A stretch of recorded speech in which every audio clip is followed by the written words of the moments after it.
Chapter 11:20. Pain. Pain. Pain. There was nothing but pain. The pain that came from all over her body made Onyxia feel as if her brain was going to melt from the pain. How long had it been since she experienced such pain? It seemed like she had never felt such pain since she came of age, other than from her father. Today, there was finally a mortal name added to the list of people she hated, Duke Marcus. She was obviously very angry, angry at being tricked, angry at being fooled, angry at being provoked. All of the anger accumulated together, making her angry like an erupting volcano. But when two of her teeth were smashed by a pillar, she suddenly became a little more clear-headed. She felt that a little dwarf would be sent flying with a single slap, but when she slapped with her claws, it was as if she had slapped a pile of hard thorium ore. A guy emitting golden light was actually able to use a blazing hot divine sword to block her sweeping dragon tail. Who was he? Who was he? It was a kind of daze where even her thoughts were sluggish. Often after her moves were blocked, it would take a few seconds before Onyxia realized who had blocked her powerful attack. Ah! It was the famous master of the Iron Furnace Fort, Magni Bronzebeard. It was the famous deputy commander of the Alliance, Turalian, who wielded the divine sword, Quell Zerum. It was fine if it was these famous strong people in the Alliance, but there were some people who she could not even name who also caused her a considerable degree of pain. The three thieves moved like the wind, quickly brushing past her ribs and back at high speed. Every time a light touch like a dragonfly touching the surface of the water came less than a second later, it would be followed by an intense pain.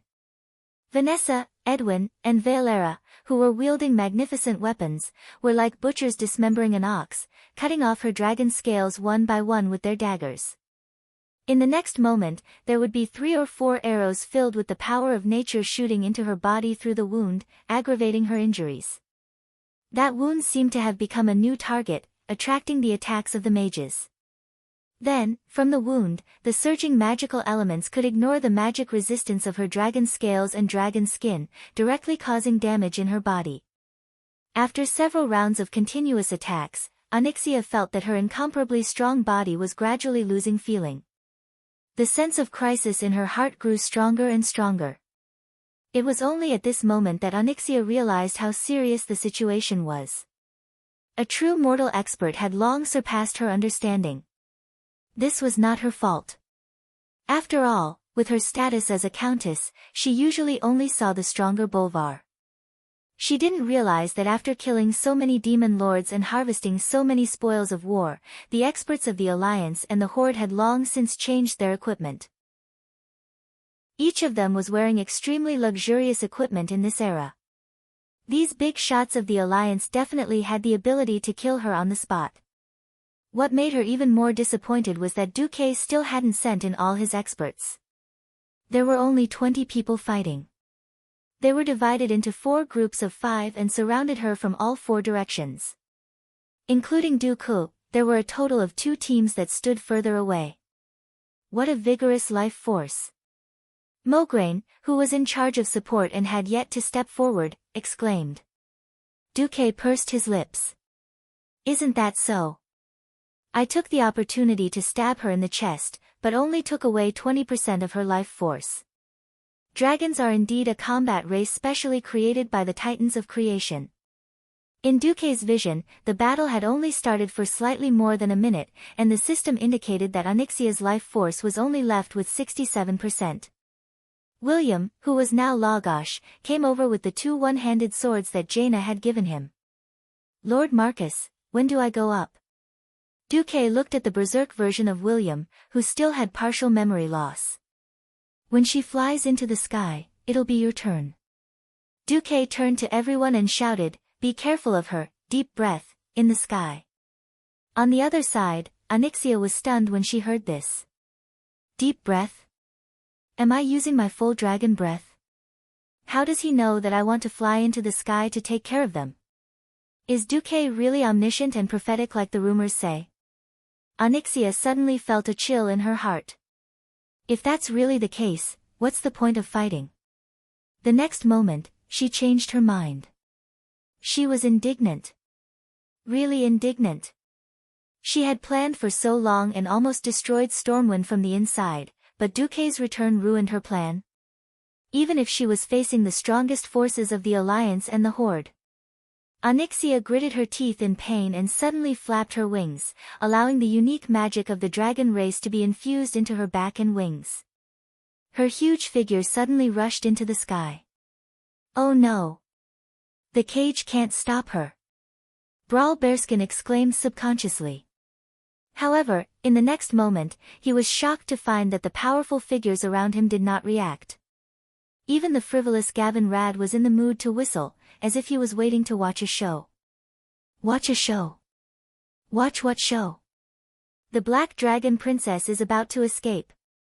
On the other side, after the Black Dragon Princess crashed into the hemispherical magic formation of Lover's Island, she roared, "Repent! Mortals, I will burn you to ashes in the sky." She thought that she would see the mortal heroes panicking. After all, what followed next was her ultimate move. But, the powerful figures of the mortals still did not react. They scattered on the ground in twos and threes, looking up at her emotionlessly. Humph. Stupid people. They don't know how terrifying I am. Onyxia was furious. Then, she puffed up her chest and took a deep breath. Oh no. Isn't this the deep breath that Duque mentioned? Valilla was a little shocked. Master Marcus also said that the first, deep breath, doesn't have to be dodged. Vanessa waved the pair of high-tier epic-grade daggers that Valilla was extremely envious of. But, just as Brawl, Valilla, and William were panicking, Duque shouted in his heart, "Debt collector beats people." Duque immediately received a response. Everyone knew why there was no need to dodge the first time. An angry but majestic female voice suddenly came from the sky. Duque. You bastard, didn't I say that I'm busy?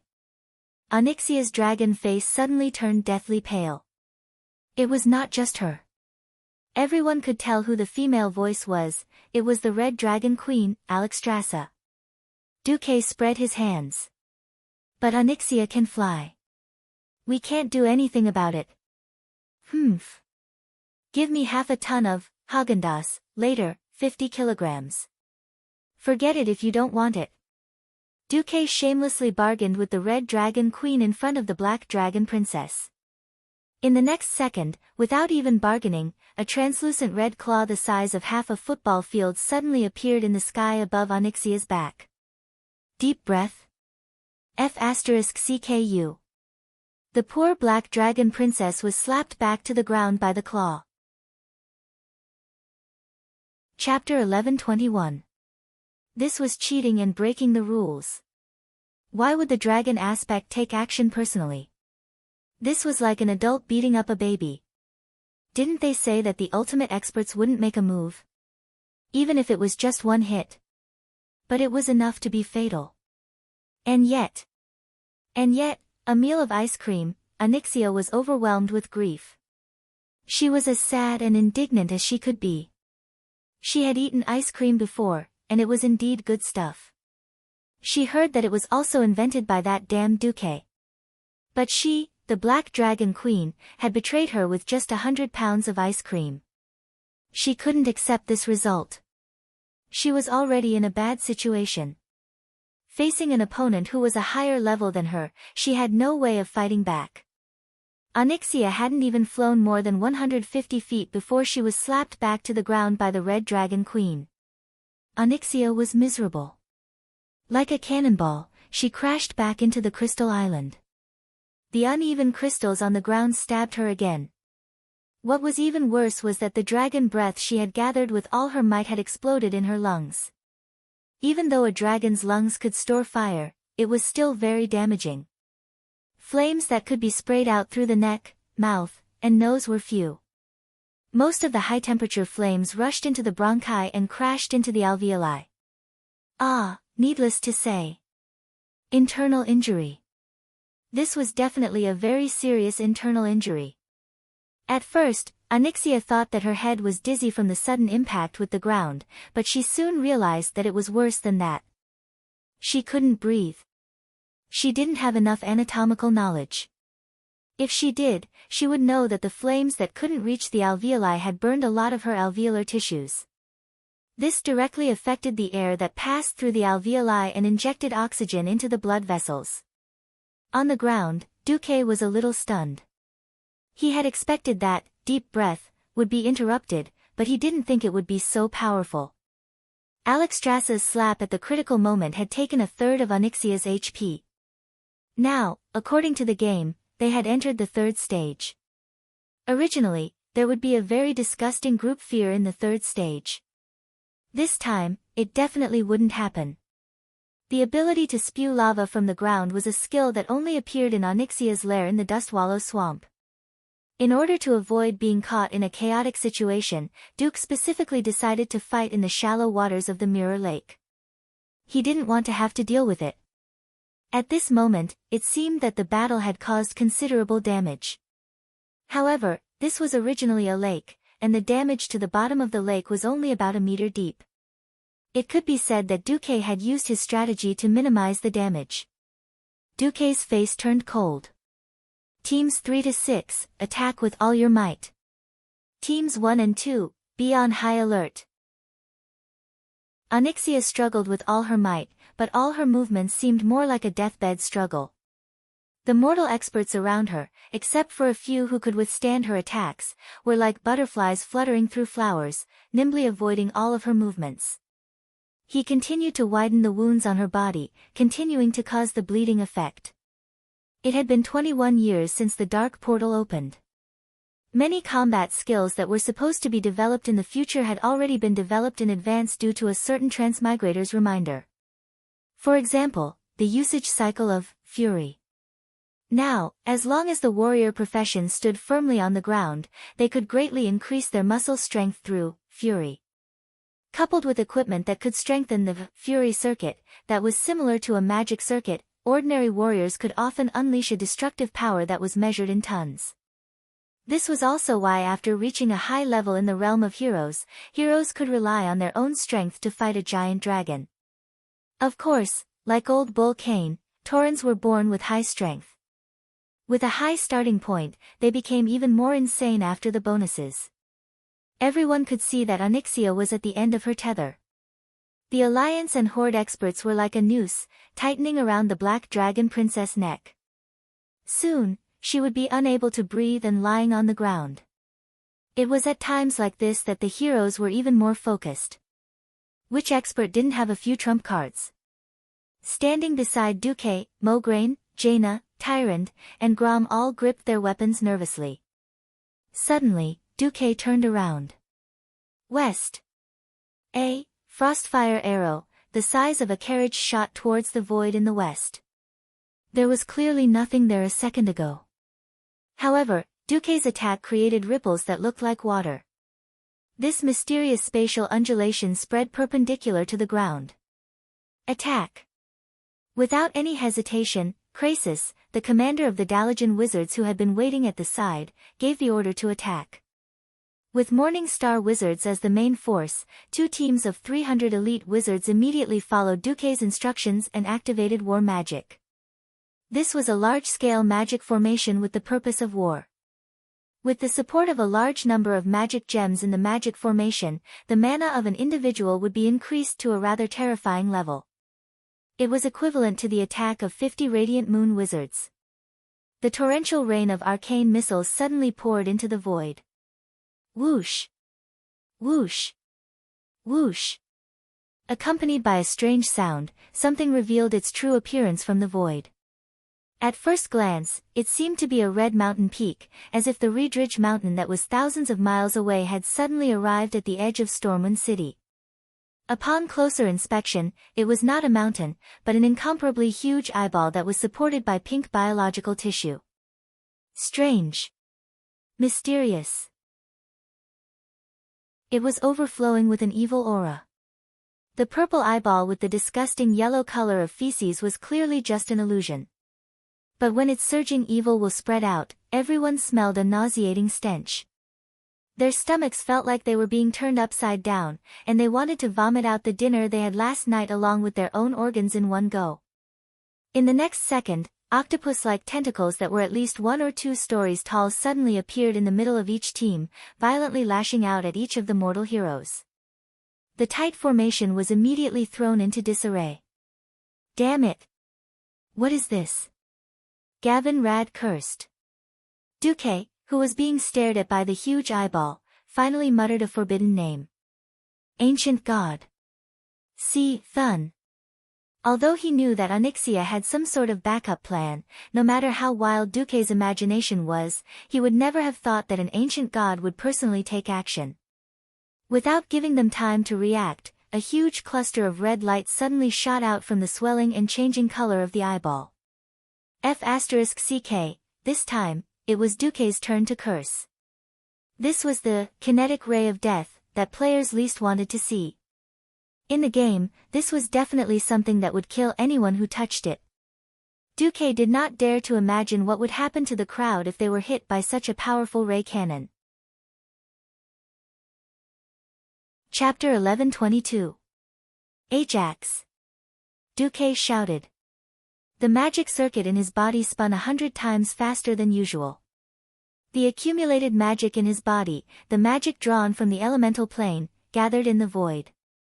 This was a so-called magic that a transmigrator had secretly learned from another world. At the Breaking Dawn level, many magic only differed in the way energy was molded. Everyone could see that just as the red ray of light shot from the gigantic eyeball was about to hit the area around Onyxia, a gorgeous hexagonal ice crystal shield appeared diagonally in front of the crowd, blocking the red ray of light. 1, 2, 3, 4, 5, 6, 7. A total of 7 layers of magic light shields blocked the attack at a 45-degree angle. There was no pause at all. The first 5 layers of the light shield, which was condensed with highly concentrated magic, were easily shattered in less than 1/100th of a second. The 6th layer lasted for a full 1/3 of a second before it cried out and fell. This gave the heroes precious time to react. The knights were invincible, the mages used ice, and the thieves raised the shadow cloak that could resist magic attacks. The other professions could only pray for the best. The most crucial 7th layer had a special texture that was different from the previous layers. It was very bright, and it felt like a mirror. This layer of magic shield had done its job. In the end, most of the attacks from the mysterious giant monster were reflected. From the path it came from to the angle, there was a very obvious angle. The red light that was refracted beautifully dispersed into countless light beams that were as thick as a human's leg, splashing into the lush elven forest. Rumble, countless trees were instantly turned into charcoal. Even the West Spring stronghold, which was 3 kilometers away, was hit. The top of the 50-meter-tall white stronghold was directly cut off by 1/3 by the largest red light beam. One must know that the West Spring stronghold had been reinforced and had an extraordinary magic protection circle for 24 hours. Even so, it was still unable to resist. The light of the magic protection circle merely flashed, and the top of the tower was directly blown off. Everyone suddenly realized that if it wasn't for Duque, perhaps they would have all died in that attack. But this was not the end. Most of the red rays were refracted, but a small portion of the scattered scorching rays hit the heroes surrounding Onyxia. Boulang's back was burned, and he lay flat on the ground. The weapon in Edwin Van Cleef's right hand melted away, and his fingers seemed to have been injured. He temporarily lost his ability to fight.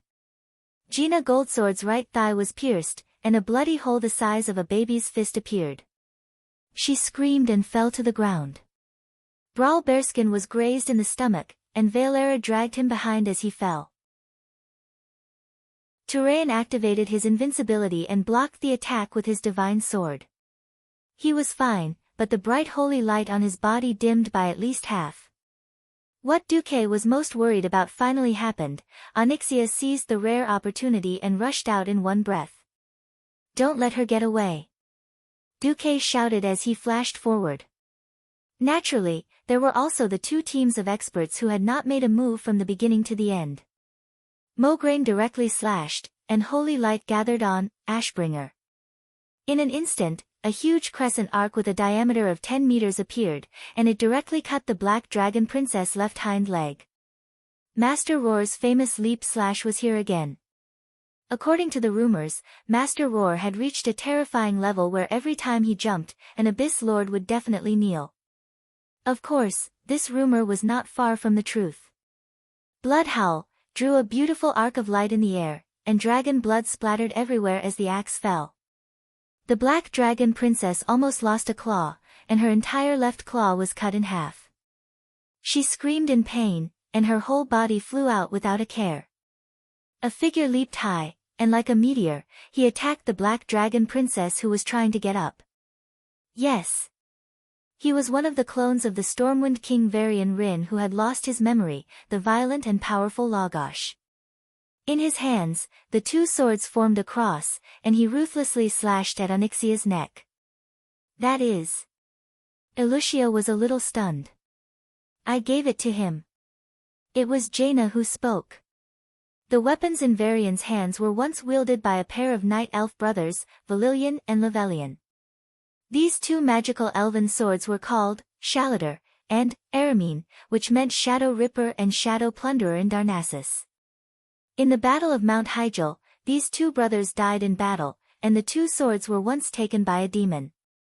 After that, Jaina killed that powerful demon. With Tyron's nod, the two swords became Jaina's spoils of war. When Varian rushed to Theramore, Jaina gave the two swords to Varian as a gift to his childhood friend. Now, the two swords shone brilliantly in Varian's hands. The incomparably accurate slash directly cut a huge cross on Onyxia's back and neck. That was a slash that even broke a small part of the bone. If she wasn't a real demigod dragon, she would have been decapitated by now. Roar, another scream. Onyxia couldn't hold it in anymore. She finally couldn't help but use her last life-saving move. Wah! A shrill sound wave suddenly spread for a few kilometers around Mirror Lake. This wasn't an ordinary sound wave attack. This was a sound wave attack that contained the power of another ancient god, Enzos. This was almost a replica of Zotha's attempt to save Nesario back then.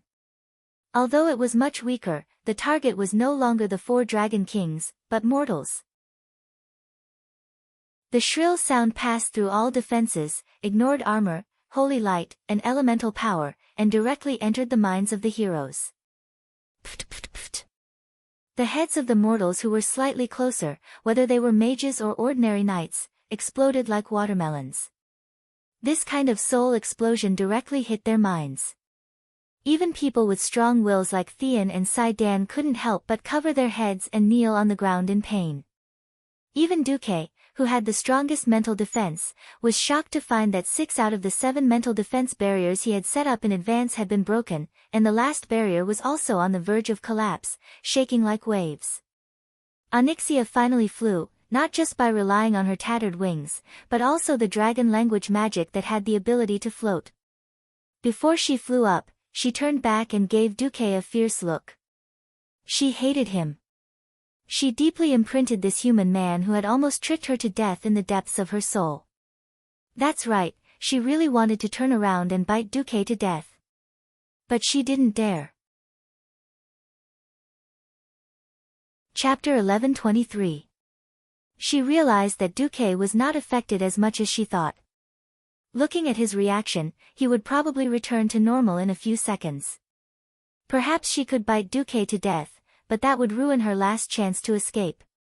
Without hesitation, Onyxia flew across the treetops and flew towards the southeast. She did not dare to go north because she could clearly feel the life of her servants fading away in the north of Stormwind City. Even if there were not many powerful mortals there, it would be unwise to pass through a heavily guarded city in such a state. It was the same for the West Spring Fortress in the southwest. She did not dare to bet on whether Duque had arranged a large number of troops there. She could only go south. She flapped her wings with all her might and rushed out. Unfortunately, other than those powerful mortals, there were still a large number of griffins in the sky. From the beginning, the griffins did not approach her. When Kudrin realized that Onyxia was still trying to escape, more than 500 griffins began to surround her from all directions, and Zoth. Help me, Onyxia screamed in the draconic language. The mysterious ancient god replied faintly, this is the last time, little one. If you still do not have the ability to escape, I will give up on my investment in you. In the next second, the griffins that filled the sky suddenly lost control. As if they saw the most terrifying thing, they ignored the calls of their masters, the dwarven knights, and flapped their wings and fled in all directions. No! No! Come back, Scarlet! Come back! Cudrin painfully realized that even his griffin king had lost control. Taking advantage of this last chance, Onyxia finally rushed out of the encirclement. The holy knights with the shortest legs were the first to fall behind, followed by the warriors, and then the rogues who had used up their sprint. When even the rangers who were relatively fast found out that Onyxia's huge body was beyond the range of their arrows, only Pharaoh could catch up to the Black Dragon Princess. Chase! Duque shouted. Other than the injured Gina Goldsword, all the Radiant Moon mages and above chased after her at high speed. The dragon was fast, but the mages who used flash to travel were not any slower than the Black Dragon Princess. In the gap between each blink, they could instantly launch a large number of spells at the princess, causing her even more serious injuries. However, when he saw Onyxia's HP remaining at 5%, Duque's heart bled. Oh my god! Now he was letting this bastard go. Stormwind will not have peace. However, if she kept running away, they wouldn't be able to properly deal damage to her. The thing that he was most worried about had happened. The mages behind Duque began to fall behind helplessly. Normally, a mage's flash could not be used limitlessly. Only Radiant Moon mages and above could slightly eliminate the effects of a chaotic magic circuit. Flash was also a standard teleportation. It had to have a clear destination to teleport to, then use arcane energy to connect to the destination, temporarily turn its body into elements, and then quickly teleport to the destination. Not only did it require a mage's mana control, but it also required a mage's spatial positioning ability. If they made a mistake, they could teleport their body into a tree or rock, and even the strongest mage would die. Not every pharaoh could have a system elf like Duque to use spatial positioning.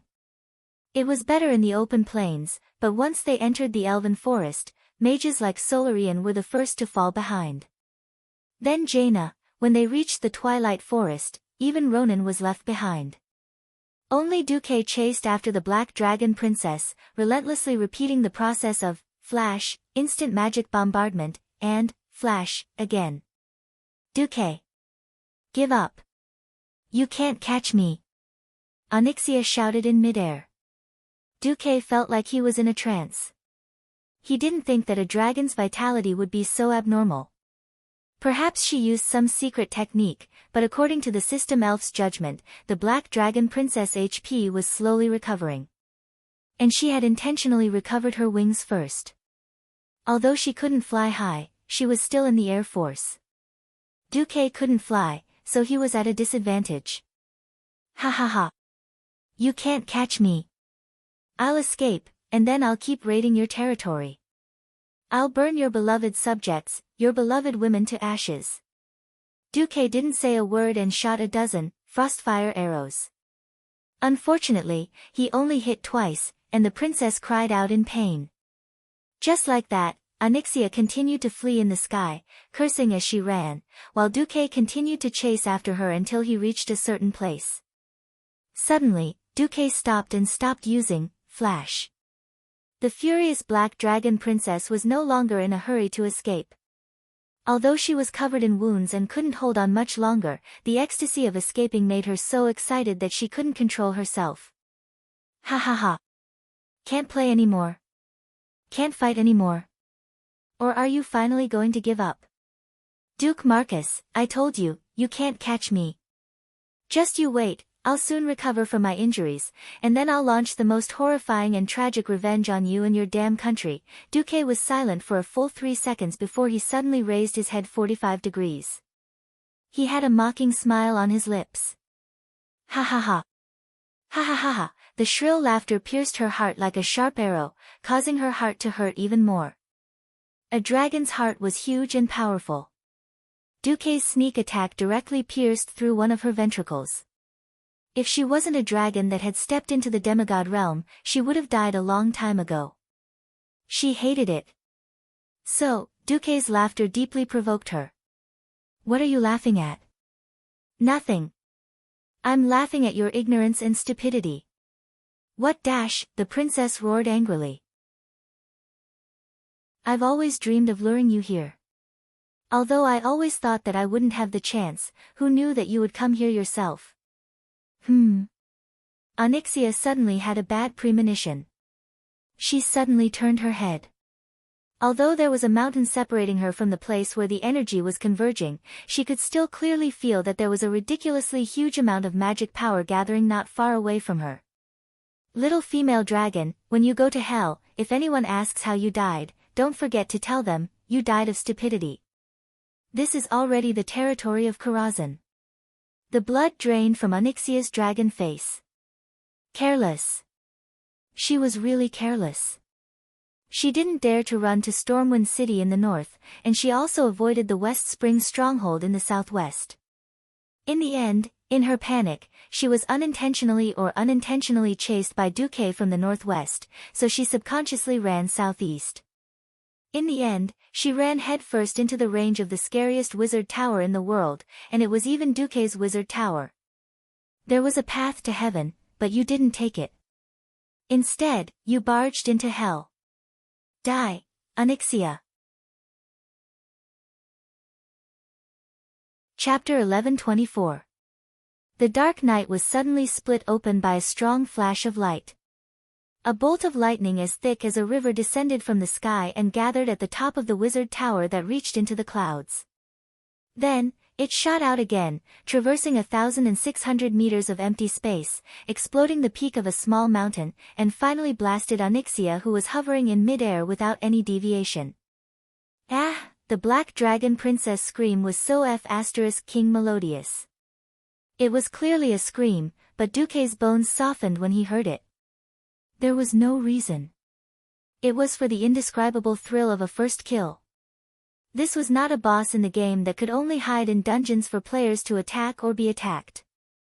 This was a powerful existence in the realm of demigods. Although Onyxia could only be considered the weakest in the realm of demigods, she was too famous. Back in the days, many high-difficulty dungeons relied on the time-limited bonus brought by the Black Dragon Princess's head. And how many players farmed her for countless days and nights for the sake of that, Onyxia's reigns, to ride on a smaller version of the Black Dragon Princess as a mount. Sigh. Tears welled up just thinking about it. There was no other way now. Letting the dragon return to the mountains was 1,000,000 times scarier than letting the tiger return to the mountains. He could only kill her. Duque stared at the sky, watching the Black Dragon Princess's huge body fall from the sky and land on the ground. This was already near the Mistmantle Manor near the Twilight Forest's night town. When the Black Dragon Princess fell diagonally, she crashed into an abandoned wooden house. The walls and pillars of the wooden house were completely torn apart after a sharp crash.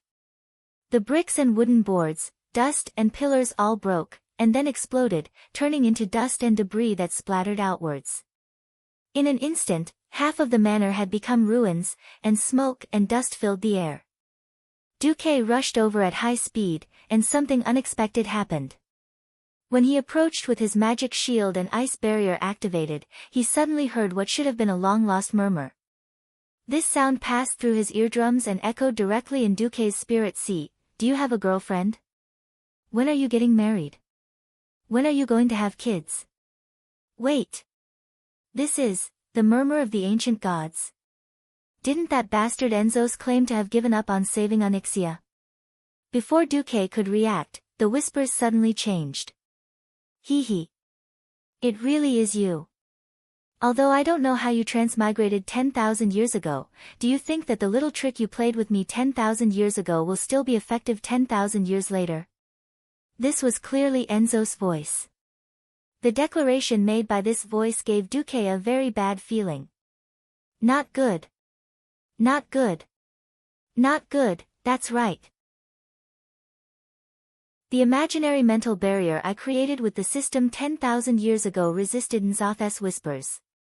How could someone like Nzos not do anything for 10,000 years? Nothing improved. As if confirming Duque's ominous premonition, in the next moment, Duque's spiritual sea was suddenly injured. In the illusory spiritual world, an enormous pillar that seemed to be able to pierce through the heavens and the earth crashed into it. Then, he ignored all the order and rules that Duque had constructed in his spiritual world and directly messed up everything. It was more violent than an earthquake. More shocking than a tsunami. More despairing than the collapse of the sky. Not only Duque's spiritual world, even the system elf crashed in that instant. In the real world, Duque felt as if he was struck by lightning. His whole body was rooted to the ground. Not to mention using magic, he couldn't even move his pinky. At this moment, a violent whirlwind suddenly swept up in the dust. A giant black beast used its remaining claw and leg to struggle and pounced over. It opened its terrifying scarlet mouth full of crisscrossed fangs at Duque.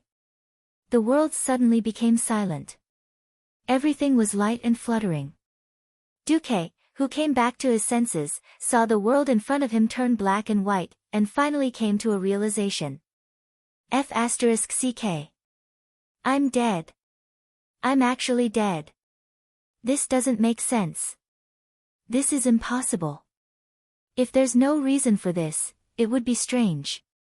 Duque realized that he had died for a long time. It had been so long that he almost forgot that he could still die.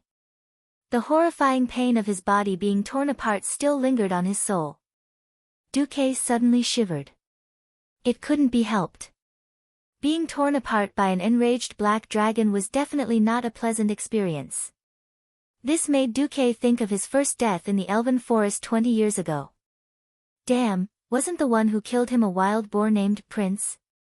Now that he had transmigrated 20 years ago, he was given a princess. This was really, the sudden sound of the system notification sounded. Duque was really surprised and happy. He was happy that the system had recovered. He was surprised that the system notification said, "Warning. Warning. Host, your body is being destroyed at a high speed. The will of the evil god N'Zoth is eroding your body and the remnant soul on it. Your soul energy and human nature are decreasing at a rate of 3% per second. Do you want to resurrect?" Nonsense. Of course resurrect. Duque couldn't make it to the corpse in time. In the time it took to run to the corpse, he lost even more moral integrity. A moment ago in the abandoned manor, the Black Dragon Princess was laughing maniacally as she tore Duque's corpse. Blood, intestines, pieces of minced meat, and Duque's head that had died with a grievance, ha ha ha. You're dead. Dead. Let you plot against me. Let you ambush me. Let you destroy the plan that I spent so much time on. Let you gather so many strong people to injure me all over. Ha ha ha ha. What is retribution? This is retribution. Justice will eventually be defeated by evil. Just as Onyxia was venting her anger to her heart's content, a sudden change occurred. All of Duque's body parts, broken limbs, and even blood disappeared in an instant. They turned into streams of light and gathered behind her. Onyxia felt as if a giant had grabbed her long dragon neck. Her maniacal laughter stopped abruptly. She twisted her neck that was like a rusty machine and slowly turned her head. An energy giant that was as tall as a 5-story building was standing behind her. She could tell at a glance that the core of the energy giant was Duke Marcus, who should have been killed and dismembered by her just now. But the state of the energy giant caused her heart to fall into the darkest hell of ice. That was definitely not a normal elemental giant. Because no elemental giant in the world would be like this guy in front of her. The left half was the brightest holy light, and the right half was the darkest darkness. Light and darkness were separated by the middle of the body. They were not connected, but there was no conflict. Onyxia was stunned. But Duque's current state was also a mess. Warning. Warning. Due to the soul being partially contaminated, the 7 major sins have been triggered: pride, gluttony, lust, wrath, envy. That was the system's warning. Calm down, think about it. What are the 3 major virtues? That was Alonso's fail's soul whispering. Chapter 11:25. At this moment, the chaos in Stormwind City had subsided. Most of the conservative nobles had been arrested. What was even more unexpected was that Elune had descended upon them. Tyrants stood at the top of Stormwind Fortress and summoned Elune's power. The goddess' gigantic shadow floated in the Valentine's Day sky, healing the injured citizens with her gentle moonlight. No, even many people who were thought to be dead were forcibly pulled back from the edge of hell by the goddess's unparalleled divine arts. In an instant, the name of Elune rose to fame in this country that was previously dominated by the Church of Holy Light. They did not receive news from Duque, but Ronan, who had returned dejectedly, came instead. "Where's Duque?" Jaina and the rest hurriedly surrounded him. "I don't know. I couldn't catch up to them when we neared the Twilight Forest." Actually, it was not Ronan's fault. Other than the most developed areas along the railway, most of the forest was still uninhabited. For example, the abandoned manor in Mistermantle might seem close to the night town on the map. In reality, it was 30 kilometers away in a straight line. In a place as dark as the Twilight Forest, the night watchman of the night town would need at least 5 to 6 hours to rush over. In the manor, only Onyxia and Duque were left. No, it should be said that there was also a terrible will of the ancient god. "Impossible. You're already dead." Zothas will said with certainty. At the same time, it launched another attack on Duque's mind. "Ha! Is that so?" Duque smiled, but it was a very strange smile. On the left side of his face that was shrouded in darkness, there was a sinister smile on the left corner of his mouth. On the right side that was filled with light, the smile made one feel as if they were bathed in a spring breeze. One smile, 2 different interpretations. Even Onyxia, a dragon who had lived for so long, felt a chill in her heart when she saw this kind of oddity. Enzos launched his attack. He didn't expect that he would be able to smash into Duke's spiritual sea like a battering ram the last time in a domineering manner. This time, it wouldn't work. The huge spiritual attack was like a muddy pond, and did not cause any ripples. "Stupid dragon. Run. I was relying on you to launch an attack on his soul. As long as you don't die, I can find a chance to deal with this brat." After Mystic instructed the Black Dragon Princess, Enzos shouted, "You must have a weakness." At this moment, Duque's mind was in chaos. However, the words, "humanity reduced by 40%, on his retina deeply stimulated Duque's nerves. He was very angry, and wanted to vent the depression in his heart. Unknowingly, he had already made a counterattack. "Ha! So you like to use whispers to hypnotize people into psychosis? Great. Come on, hurt each other. Let's see who becomes mentally ill first." Faced with Enzos' mental message, Duque immediately replied back. "Ah, what is this?" Enzos exclaimed. In theory, these things should be memories and soul fragments. When they were transmitted back to Enzos through the mental channel, Enzos was dumbfounded. In this world, there was definitely no one who had seen what a cartoon was, and no one who had seen what a happy goat and big wolf was, or what a tragic villain was, or what a weakling was. Enzo suddenly realized that while he was trying to disturb Duque, he was also being disturbed. He suddenly turned into a big gray wolf, and every time he wanted to catch sheep to eat, there would be a tragedy. No. This is not me. He turned into a monster, and was killed by the galactic fleet. No. This is not me either. However, when a memory hidden in the deepest part of his heart was dug out, Enzos finally realized that the other party was also using inhuman methods to crazily collect all of his memories, and then quickly condense an illusion that was more realistic and more in line with his memories. Enzos saw his past. It was the ancient era, when the Titans descended. They used unparalleled power to destroy everything of their ancient gods. Their people, their territory, their bodies, and then cruelly suppressed them. Enzos tried to resist, but was suppressed again and again. The pain of the past kept resurfacing. What kind of power is this? Not only that, the list of evil god believers buried in the shallow layer of his consciousness was ruthlessly dug out. One by one, the names leaked out. No. This can't be a human's method. Enzos was really shocked this time. He was scared. He was really scared. He cut off all connections with Onyxia as if he was avoiding the plague, and even destroyed all the secret methods he had hidden in the Black Dragon Princess soul. This was because he was afraid that Duque would follow his soul imprint and track his true location. A few seconds later, when Enzo's power retreated from Onyxia's body like a tide, the Black Dragon Princess was in trouble. She was already on the verge of death from her injuries, and the last attack to kill Duque had used up almost all of her strength.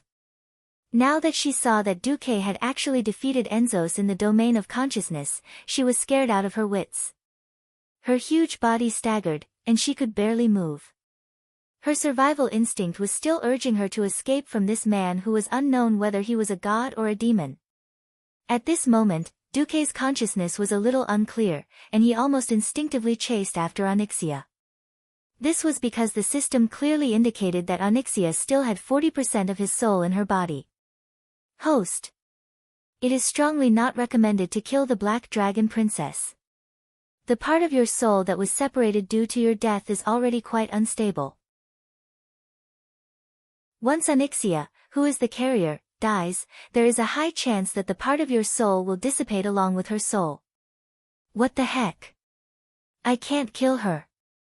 What else can I do? I strongly recommend activating taming mode. Activate it. Do it the fastest way. I'll leave it to you. Duque didn't feel good, and a large amount of negative emotions interfered with his brain. Once the 7 sins were activated, they wouldn't stop until they were vented. Even with Elun's blessing, he couldn't withstand it. Duque tried his best to maintain his consciousness, but he couldn't do it. His body seemed to be doing something that had nothing to do with him. No. Don't come over. Onyxia screamed, but she didn't manage to take 2 steps before the giant of light and darkness pounced on her, pressing her head with one hand and choking her neck with the other. Its huge mouth bit on the wound that Varian had slashed on her neck, and it sucked her blood crazily. The premonition of death suddenly came crashing down on her head. She no longer had the strength to break free. At this moment, she made a decision that she didn't know if it was smart or stupid. She actually used the last of her strength to transform into a human form. But this time, she was pressed down again as she staggered to escape. But this time, it wasn't the energy giant, but Duque himself. Chapter 1126. Before death, many things would flash through his mind like a flashing lantern. Onyxia really regretted it. After her father, Nesario, knelt down, she even specially improved the dragon race's ultimate transformation spell. At the risk of being discovered, she could give herself a stronger defense in her human form. So what? She was still discovered, and her chest was still pierced by a sword. Transforming into a dragon was still tolerable, but transforming back into a human form made her entire body hurt. However, she no longer had any stamina or magic power, so she could only maintain the lowest physiological consumption in her human form. She only had one last trump card left. She struggled and tried to get rid of Duque's big hand while screaming, "What's left in my body is your soul, right? Let me go, or I'll destroy this part of your soul." What a coincidence. If it's a trump card, I have one too. A sinister smile appeared on one side of Duque's face. The next moment, a deeper sense of weakness spread throughout Onyxia's body. This is the soul of a demon. To be precise, this is 1/5 of the dragon's soul, and it's only for the black dragons. Stupid female dragon, did you only realize now that your power has weakened? As Duque laughed, he tied a necklace made of what could be called the Black Dragon's soul around the neck of the Black Dragon Princess. Ah! Onyxia let out a scream. That was not a physical pain, but a punishment from the soul that originated from a more fundamental source. She lost the last bit of strength to resist and gasped for breath. Am I going to die? She found that her will had begun to fade. Die? Duque laughed. If it were at the beginning, I might have let you die. Since you've let me die for a long time, this isn't how I'll settle this score. Duque gently caressed the Black Dragon Princess' body with one hand that emitted holy light. Although she was a tenacious black dragon, she only had 1% of her HP left. If she did not receive treatment, she would still die from excessive bleeding. Under the influence of the holy light that was extremely dense, Onyxia could not help but let out a comfortable murmur. She was pleasantly surprised to find that her wounds were healing. Although most of them were superficial wounds, at least she wouldn't die for a while. Ha! Duque was afraid of losing his soul. This was an opportunity. Before she was ready to implement the wonderful idea that she thought she had, the nightmare came again. That was an even more terrifying soul torture. After an unknown amount of time, she finally calmed down. Lying on the dirty black soil, she panted heavily. The sweat on her back was so much that it even diluted the bloodstains on her body. At this moment, Onyxia, who had turned her head, saw that Duque's hands were equally strange, one held light, and the other held darkness. The two opposing forces were calm and tamed in Duque's hands. The black palm pressed down again, and suddenly, an overwhelming pain surged from every corner of her body. It was so painful that she could not breathe, and her brain almost melted from the pain. In the next second, the golden palm caressed her back, and the pain from the invasion of the dark power instantly subsided. It even healed the wounds on her skin. Duke's voice rang out again. He spoke very slowly, even with a gentle and refined tone, but in her ears, it was no different from the death knell of hell. Onyxia. You attempted to overthrow the alliance, plotted against the Stormwind King Varian, and caused so many civilian casualties. Your sins cannot be washed away even with death. Now, I'll give you a chance. *T. I am the noble Black Dragon Queen Onyxia. You can hang my head on the city gates to show off your power.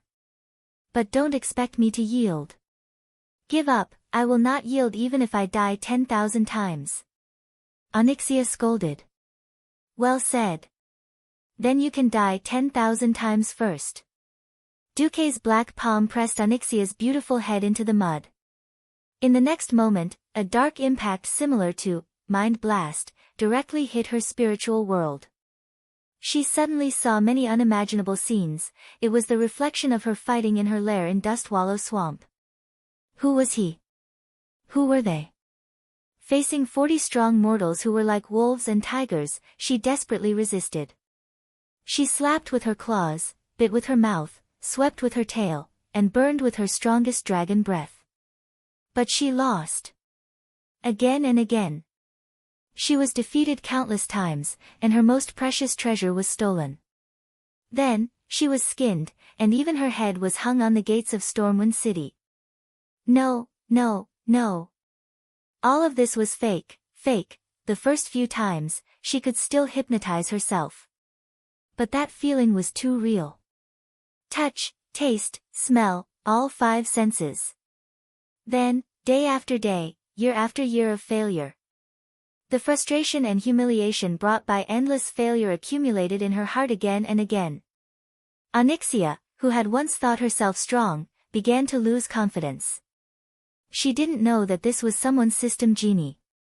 It started to render the video of countless players pushing down the Black Dragon Girl, reconstructing it into the most perfect 3D. Almost everyone was made of more than 100,000 facets, looking absolutely no different from the real thing. It even recorded her various movements in her dragon form and made a series of counterattacks and solo kills, giving her a deeper sense of defeat. 10,000 defeats caused the combat strength that she was most proud of to feel worthless. 10,000 mental attacks, but only 3 seconds passed in reality. When the mental attack was over, Onyxia's eyes were blank. Do I still have a future? Yes. Of course. Your future is to put on the reins and become the exclusive mount of Sir Duque. Behind her, Duque laughed sinisterly. I have a deep, deep grudge against you. Don't worry, I will definitely make up for the dreams that I didn't realize before. Not only will I ride you to Stormwind City for a ride, but I will also take you to Dragon's Slumber Temple for a stroll. For some reason, Onyxia felt that this wasn't the real Duque. Some kind of dark power was affecting Duque, but she just had to bump into the muzzle of the gun. Hearing Duque declare that he wanted her to be his mount and let him ride her around the world in shame, not only showing off in front of mortals, but also becoming a laughing stock in front of her own dragon race. Onyxia wanted to die. No. I will never give in. She used the last of her stubbornness and stared fiercely at Duque. That's a good look. Come on. Change into a dragon and run for me. What, you don't want to? Fine, I can run in human form too. After saying that, Duque actually started to search. What can be used as a rein? I got it. This. It was a rubber ball with several holes in it and 2 ribbons tied to both sides of the ball. Chapter 11:27. Duque had a wonderful dream. He raced. He became the male lead in an action movie. However, this time, he felt very good. He could clearly feel that he was holding the steering wheel with both hands. As long as he pressed the black horn in the middle of the steering wheel, the car would make a strange whimpering sound. It was very unique. Although it felt like he was driving a Ferrari, it was also a little like riding a motorcycle. Yes, it should be riding a motorcycle. The thrill brought by high-speed racing was unparalleled. As fast as lightning. It felt like he was practicing swordsmanship. Every jolt made him feel like he was about to be thrown off the motorcycle. Huh? Why does it feel like riding a horse? So bumpy. In his hazy vision, Duke seemed to see himself whipping a horse, a thick 9-tailed horsewhip, lashing at the horse's butt. All of a sudden, a strange sound was heard. Congratulations, Master. Onyxia has surrendered. She is beginning to return to the Master's soul. Your moral integrity is being topped up at 55%. 56%. As the value rose to 100%, Duque finally began to wake up. When he truly realized what was happening, he realized that something was wrong. Damn! What the hell is this? Why am I holding 2 dragon horns with both hands? Why are these 2 dragon horns on the head of Countess Katrana, who has transformed into a human? And then my dragon taming whip, perhaps he lost control due to his excitement. After Duque woke up, he unintentionally gave Onyxia the final blow. Onyxia, whose mouth was stuffed with something, arched her back. She raised her head to the sky and let out a sorrowful cry. Then, as if she had lost all her strength, she lay on the ground in an oars position. Duque was terrified. He loosened his grip and the dragon horns slipped from his hand. At this time, Duque finally realized what he had done. Damn! I tamed a dragon. Sensitive to the changes in the dragon taming whip, Onyxia's eyes were filled with tears. She revealed a begging look that made Duque feel incredulous. Duque pulled her up and hurriedly removed the restraining tool from her mouth. Onyxia opened her mouth and said, Master. I give up. Don't torture me anymore. I'll be obedient in the future. Things seem to have become a little complicated. Duque was dumbfounded. Logically speaking, since Onyxia had done so many bad things, she should have been killed 10,000 times. 10,000 times was not wrong. But now, their relationship seemed to be subtly different. More importantly, the Black Dragon Princess's humiliating declaration caused her soul to change. In the spirit world's vision, Duque could clearly see that there was a rein in his right hand. This wasn't an ordinary rain. It was a soul rain made from Onyxia's soul. This was similar to how Sargeras made the demon lords hand over part of their souls and store them in the twisted nether. He wasn't boasting. Right now, as long as Duque willed it, he could make Onyxia suffer a fate worse than death. System notification: congratulations, host, you have obtained the legendary item, True Onyxia's Reigns. That's right. Not those miniaturized copies of Onyxia that were only for players to fool around with. This was the real Black Dragon Princess's reigns. Duque couldn't help but laugh out loud, ha ha ha ha. Ha ha ha ha ha, I'll let you farm it 100 times and it won't drop. Who asked you to be reserved? Who asked you to call me black? Now, I don't want those knockoffs, I have the real thing. That was resentment. Just like the undead horse that couldn't drop Rivendell countless times. Before Duque transmigrated, he couldn't get the Black Dragon Princess's reigns no matter what. Once he did, a gay bastard called Recruit and you teamed up to steal his dragon. This resentment of the Black Hand even triggered the envy of the 7 deadly sins. Now that Duque's thoughts were clear, he felt refreshed. He felt refreshed, but Onyxia was in a tragedy. Onyxia shed tears of humiliation when she thought of the miserable life she would have to lead in the future. If it was an ordinary threat, she would definitely rather die than comply. However, it turned out that there was an existence even more terrifying than ghosts and gods, Duque. On one side was extreme pain and torture, and on the other side was the most gentle and comfortable holy light. Duque was simply the perfect combination of an angel and a devil. This kind of devastation was far greater than what her father had done to her mother. She remembered asking her mother, since you're so afraid of father, why did you give birth to me and Nefarian? Sinestra replied, a weak dragon that can't beat me down is not qualified to be my spouse. Although I'm reluctant, since Nefario has the ability to bite my neck and press my dragon head to the ground, I have the obligation to give birth to his children. This is the rule of the Black Dragon clan. Onyxia suddenly understood her mother's feelings. Perhaps, this was what it meant to be conquered. However, she, the noble Black Dragon Princess, was pressed down by a human. What the hell was this? Onyxia's mind was in a mess, and she had no idea what to do. In the darkness in the distance, the light of torches began to appear. Duque realized that it should be the Night Watchman from Night Town. After he became the lord of the eastern part of the Twilight Forest, he had strengthened the organization of the Night Watchmen. Most of the Night Watchmen were veterans who had retired from the first and second battle of the Dark Portal. They were quite skilled. Duque didn't want to trouble them, so he directly projected a phantom and explained the situation to one of the Night Watchmen. Duque looked around and picked up Onyxia, whose clothes had long been torn into strips. He took out a spare mage robe from his storage bag, wrapped it around her, and left. He couldn't go back to Stormwind City immediately. Duque wanted to open a magic transmission to tell Jaina and the others that he was safe, but looking at the trembling Onyxia, Duque suddenly felt a headache. Duque directly opened the portal to Karazhan. As soon as he came out of the portal, Duque saw a petrified ghost mage.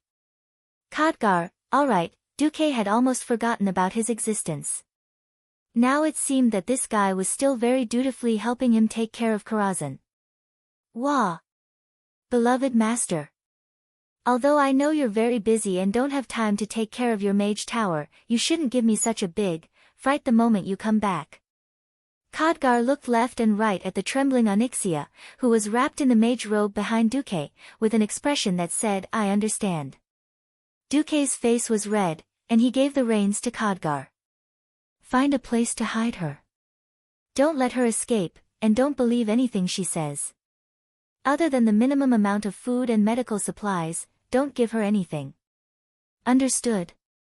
Understood. If His Majesty Proudmoore asks, I'll tell him that you hid a dragon as an experiment material. Chapter 1128.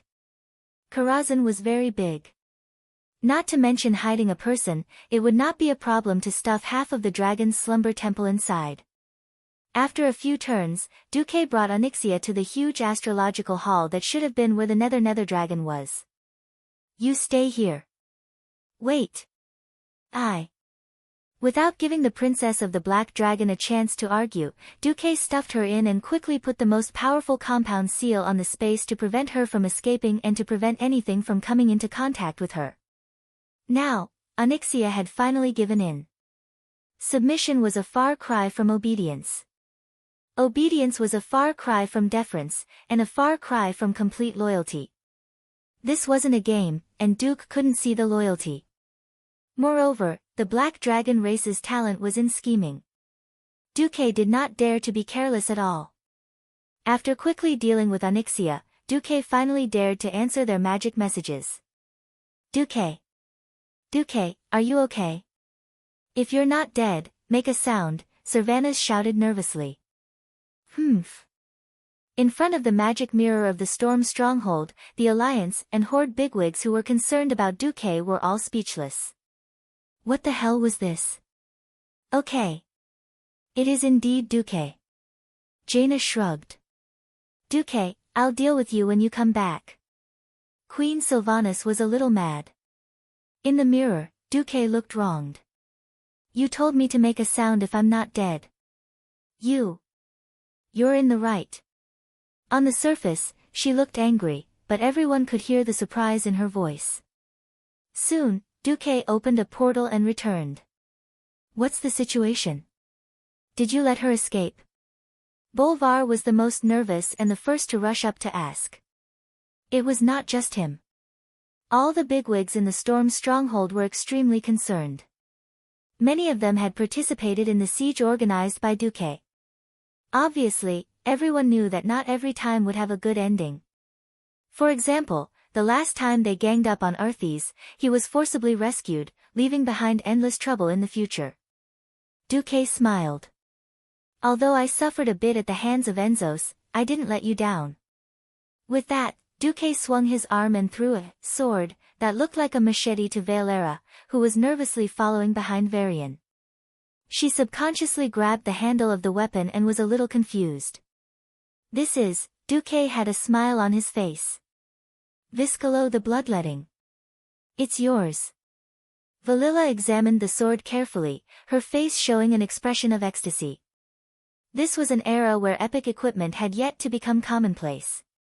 As a slave gladiator, Valera would normally be lucky to possess an excellent weapon. Now that she had obtained a relatively high-tiered epic weapon, it was definitely a pleasant surprise. Seeing his companion's ecstatic expression, William was a little dumbfounded. Valera, I remember that you don't specialize in combat, right? Shut up. From today onwards, I'm a combat thief. Valera's scolding made William a little resentful. It was impossible to buy an exquisite weapon even if one wanted to. In the eyes of a powerhouse who was used to living a poor life, changing his fighting style for a weapon was a very normal thing. Vanessa, who was at the side, patted Valera's shoulder. Do you know the benefits of following my master? Do you want to jump ship and join the Marcus family? Humph. Valera quickly hid behind Varian and made a face at Vanessa. Seeing that Duque had begun to divide the spoils as usual, everyone's faces were filled with joy. The space bag, Onyxia's pouch, was distributed, along with Ring of Imprisonment, Death Collar, to the powerhouses who had participated in the Battle of Mount Hyjal. These items were all very valuable. But to the new powerhouses who had just joined for the first time, this was a feast to upgrade their equipment. Bolvar actually wanted to ask about the evil magic at first, but he understood after seeing Duque's expression. Reginald stood beside Bolvar. Although Duque has all kinds of small problems, he has never let us down when it comes to big things, hasn't he? Looking at this old friend who had worked with him for more than 10 years, Bolvar smiled. That's right. Even though one was a direct subordinate of the late King Lang, and the other was a vassal of Duque, they still became good friends just like in history. After dividing the spoils, it was time for the main event. William, please ask the other one to come out too. Let's meet everyone together and put an end to this conspiracy. Under Duque's command, the other William also came out. The two kings had exactly the same faces, but had completely different auras. Anyone would be shocked. Two kings. How is this possible? Either my eyes are deceiving me, or the world is deceiving me. The nobles and officers discussed among themselves. In front of hundreds of nobles and high-ranking officers of the kingdom, Bolvar announced the cause of Valentine's Day. I'm sorry, this is all the doing of the evil black dragon Onyxia, who disguised herself as the human Countess Katrana. As the Prince Regent, it is my dereliction of duty that I did not notice this. But before I'm held accountable, may I trouble the Regent, Duke Marcus, to cast a spell and restore His Majesty Rin. Duque walked forward and looked at the twin kings. He said seriously, back then, you were hit by a very evil ancient magic. It directly split your souls. To be honest, it is very difficult and very painful to fuse your souls again. If you resist the fusion, there may be irreversible consequences. Have you thought it through? Yes. He is me, and I am him. We are all William, and we are not complete without either one of us. As Rogosh, William had the most decisive personality, and his answer was the most resolute. I'm actually afraid. The timid William's answer made Duque frown. But his next words made Duque and the others feel relieved. But we all have the same love, our Tiffany, our child Andoin. In order not to cause trouble for them, I am willing to give up this lowly self and fuse again. After the timid William finished speaking, the bastard Duque's mind was tainted. All right, one husband turned into two, cough cough. Duque nodded and collected his thoughts. He began to cast a spell. This was the recovery spell that he knocked from Onyxia's hands. Long before she completely surrendered and was willing to become a mount, she had handed over the spell first. If it was a normal Breaking Dawn mage, he would not be able to do it. This was because it involved the repair and recasting of souls. Fortunately, after spending time in the Burning Legion, Du's ability to control souls was definitely the best among mortals. Chapter 1129. Duque softly chanted a draconic incantation, you are the same existence on the soul scale. You have the same weight, the same texture. You come from the same source, the same mother. Under the watchful eyes of hundreds of nobles, the two Varians stretched out their hands and held each other's fingers. Gradually, their entire bodies began to turn into specks of light and disintegrate. Then, the beautiful silver-white glow began to converge and form a human figure. From this moment onwards, the farce between the two kings ended. Varian Rin was once again the one and only king in the world. Varian, Queen Tiffany rushed forward, caressing her husband and scrutinizing every detail of his face. Tiffany had once worried herself to death about losing herself and being a yes-man. Now, everything was fine. Her young and heroic husband had returned. The two of them became one, and Varian also regained his memories. At the same time, he also had the unforgettable memory of the ghost wolf Rogosh.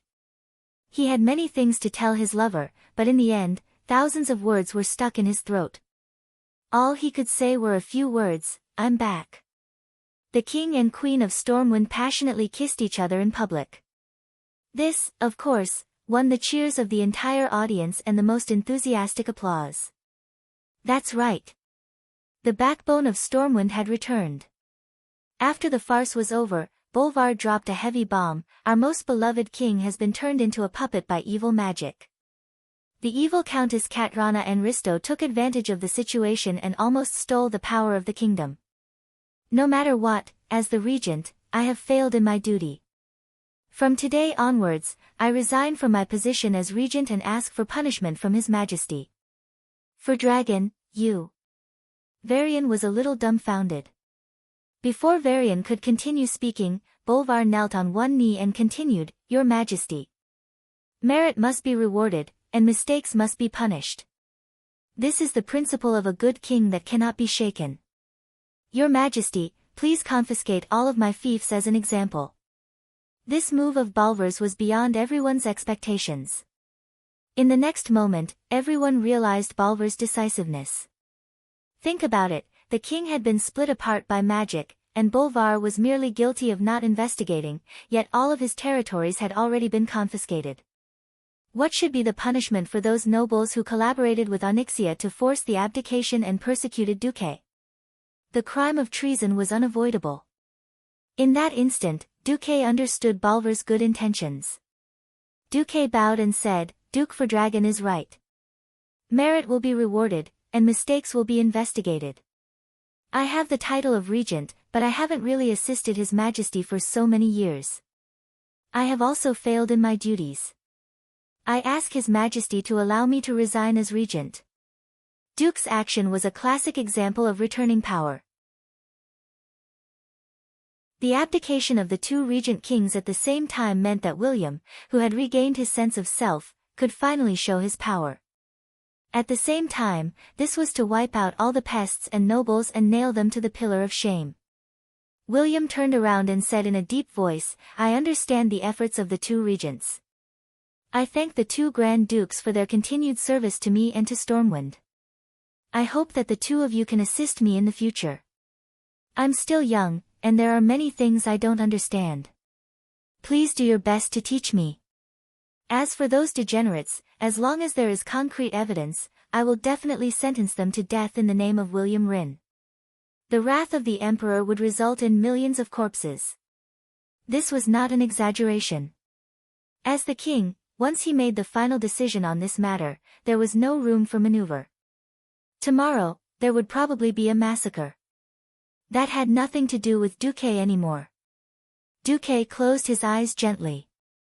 Perhaps the 21st Valentine's Day of the Dark Portal would be named Bloody Valentine by future generations of historians.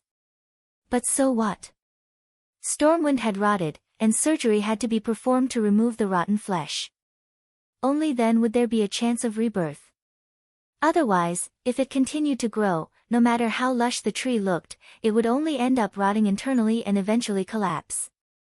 It was late at night, and the impact on Stormwind and the entire Alliance and Horde had not ended. The aftermath would continue to ferment after daybreak. Duque did not care how far William could go. In a sense, this was also a test for William. If William failed, Duque would also re-examine his relationship with William, and even the entire Stormwind. Phew. After leaving the meeting hall of the Storm Fortress, Duque let out a long sigh. It's over for tonight. Just as he turned his head, he was shocked to find himself surrounded by a large group of women. Although they were all in battle attire, thanks to the Azeroth style, the Ranger's attire was just a three-point style with a cape and long boots. It was very pleasing to the eye. Duque swallowed his saliva. What's the matter? The surrounding outsiders had long been sent away. Queen Sylvie directly hugged Duque from behind. Hey! We don't want to discuss with you whether Onyxia is dead or not. We also don't want to care about the smell of Fatinia on your body. We just want to remind you. The remaining 6 women said in unison, the night of Valentine's Day is not over yet. Duque's throat gurgled. Alright, you guys have the final say. Humph. Of course. Aurelia and Sasha directly held on to Duque from both sides. You said that for the safety of the king and the people, we had to use Valentine's Day to lure the princess of the Black Dragon out. We all listened to you. Now that it's over, it's time for you to fulfill your duty as a lover. Alright, the following story tells everyone to never underestimate the persistence and craziness of women for special holidays. Poor Duque was directly dragged away. Before he was engulfed by the vortex of passion, Duque looked up to the sky and shouted, I'm not afraid, I still have the blessings of the Red Dragon. The queen, the female general, and the priestess said in unison, hee hee. Just nice. Curtains, red candles, and a revolving bed. Countless Mount Hyjal. The Mariana Trench that could never be filled. Whose scabbard was this? Whose killer weapon was this? Duque was completely dumbfounded. But he could not lose. If he lost, his path as a conqueror would end here. Although the land of gentleness could easily become the grave of a hero, Duque was still a little unwilling. The passion hidden under the priestess' holy face could not defeat Duque. The conqueror game made up of real queens could not stump Duque. Even the sisters well made up of 3 sisters could not defeat the great demon King Duque. The first glimmer of dawn appeared. Looking at the faint morning sun outside the Duke's mansion in Stormwind City, Duque struggled to climb out and swore in his heart, F***CKU. Why are there so many holidays? What Valentine's Day, Chinese Valentine's Day, 5/20, 11/11, Hand Shopping Day, Christmas Eve, Christmas Day, and you still have to remember the anniversary of our acquaintance. Isn't it better to have holidays 365 days a year? How can people live like this? Those with girls hurt their kidneys and wallets. Those without girls still have to eat dog food on the streets. Nonsense. I, Duque, have decided that Azeroth can forget about these holidays in the future.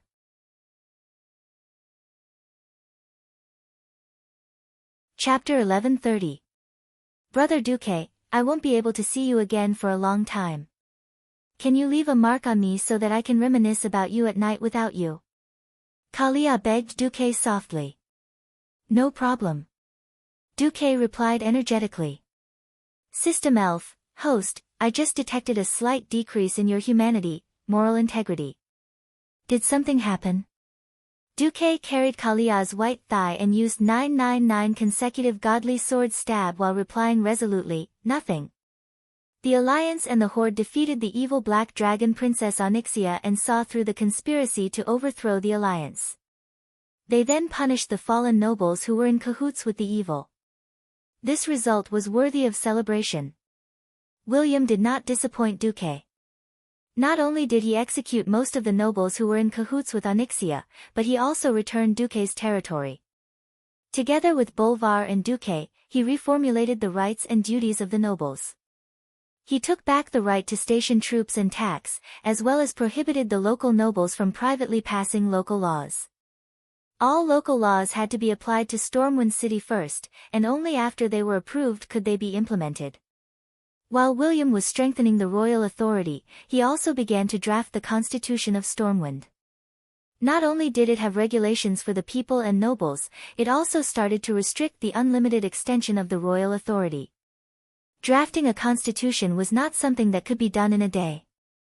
It was just that in the new constitution, the concept of permanent autonomy for Duque's territory was formally proposed. Duque deliberated for a long time before deciding to agree. Historically, the territory that Stormwind controlled was not large. Nominally, the kingdom had 4 large territories: the Elven Forest, the Reedridge Mountains, the Twilight Forest, and the Western Wilderness. In reality, other than the Elven Forest, which was better controlled, the other territories were not stable. The Western Wilderness was the territory of the Defias Brotherhood. Outside the various farms were the territories of bandits, beasts, and murlocs. Now, after Duque's management, it had become 1,000 miles of fertile land. It was the core of the kingdom. After many years of management by the Marcus family, the Reedridge Mountains had become a private territory. At the same time, the surrounding knolls and other messy forces had been wiped out. The Twilight Forest was no longer scary after the construction of the East-West Railway. All the ogres had been wiped out, especially the Vogre Ogre Mountain. It was now one of Stormwind's most important mines. Coupled with the recent expansion of Stranglethorn Vale, it was no exaggeration to say that the territory of the Stormwind Kingdom was much larger than it had been in history. So, even though East Elwyn Forest, East Twilight Forest, and Reedridge Mountain had become Duke's territory, the kingdom's territory was still huge. However, the most shocking thing was that William insisted on giving the Marcus family the title of King Candidate Family. William said, when Stormwind City fell 20 years ago, the late King Lang was already in despair. He had long made a vow in his heart that if anyone could help the Wurine family recover Stormwind City, he would not be ashamed to see Wurine's ancestors after his death, and he would be willing to share the power of Stormwind Kingdom with that person. In fact, Father had always been prepared for you to establish your own kingdom. But Uncle Duke Marcus did not give up and chose to be loyal to Stormwind. You did not change your mind in the face of despair and desperation. To be honest, the Rin family has nothing to repay you. Please join our royal family. If the bloodline of the Rin family is cut off, please lead the people of Stormwind. Duque considered William's request for a long time and finally chose to accept it. There were many things that could not be solved by forbearance. With the power, but without the corresponding status, things would often go wrong. There was only one condition for Duque to agree to join the Stormwind royal family. Before the bloodline of the Rin family was cut off, the Marcus family would only be a Grand Duke. This represented respect for Lang, who had raised Duque. The alliance and the horde temporarily returned to peace and quiet. Unfortunately, even such a situation became very short-lived. On the 18th of February, a new piece of news shocked the entire horde. According to the report of the Alliance's commander, Duque, a large number of remnants of the Blackrock clan were found in the Blackrock Tower between the Burning Steps and the Scorching Canyon. The troll chief Wujin, who was still a guest in Stormwind City, sent out a messenger under Duque's suggestion. He made a request that all members of the horde thought was normal. He hoped that the scattered Blackrock clan would return to the horde. Regarding this matter, Wujin even negotiated the conditions with the alliance represented by Duke. The horde used minerals in exchange for the alliance's green light to let the remnants of the Blackrock clan pass through the alliance's territory and send them to the Kalimdor continent. Because in Wujin's view, the Blackrock clan, who lacked resources and food, could not survive in the resource-poor Blackrock Tower. The situation was as Duque expected, but it was far beyond Wujin's imagination. The messenger came back in the form of a corpse. The head of the messenger sent by the horde was cut off, the brain was dug out, and the brain was made into a wine vessel and sent back. Only a piece of animal skin written in Orc language was nailed to the messenger's head with a fine black iron dagger. I, Rend Blackhand, am the true chief of the horde. Starting with the despicable and cunning Orgrim, you self-proclaimed great chieftains have stolen the power that belonged to my father's Black Hand. Now, the time for retribution has come. In the name of the world's strongest Black Dragon King, Rend Blackhand, the only mortal ruler under Nefarian, I declare that the horde has 3 months to launch an attack on the Alliance. And I admit that I am the only chief of the horde. Seeing this, whether it was Wujin, Kane, or Grom, none of the tribal chiefs could stand it any longer. They stared at the messenger. Until the last moment of his life, there was no fear on the messenger's face, only endless anger. Grom broke the dagger that was forged from black iron with one hand, letting the dark red blood flow down his palm. Rend Blackhand, I, Grom Hellscream, swear that I will make you pay with your life. I will make your body into a specimen and nail it to the gate of Orgrim forever, so that every horde citizen will spit on your filthy soul. The leaders of the horde rushed back to Orgrim as if their butts were on fire. Looking at the angry faces of the chiefs, the leaders of the alliance could only sigh in admiration. Duque silently took away the model of the Blackrock Tower from the military map. Although it's a bit unkind, I think we can temporarily ignore the Blackrock Tower and Nefarian's, Blackwing's nest. Now, let's talk about Molten Core.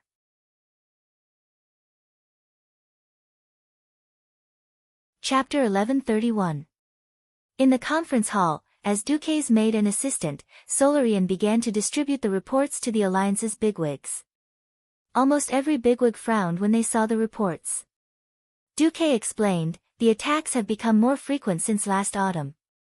If it was just the orcs, the Marcus family's private army and Dan Maluo's border guards would be able to teach them a lesson. But please note the proportion of fire elemental creatures. Dwarves were mostly impatient. Magni was already knocking on the table. Duque, come to a conclusion.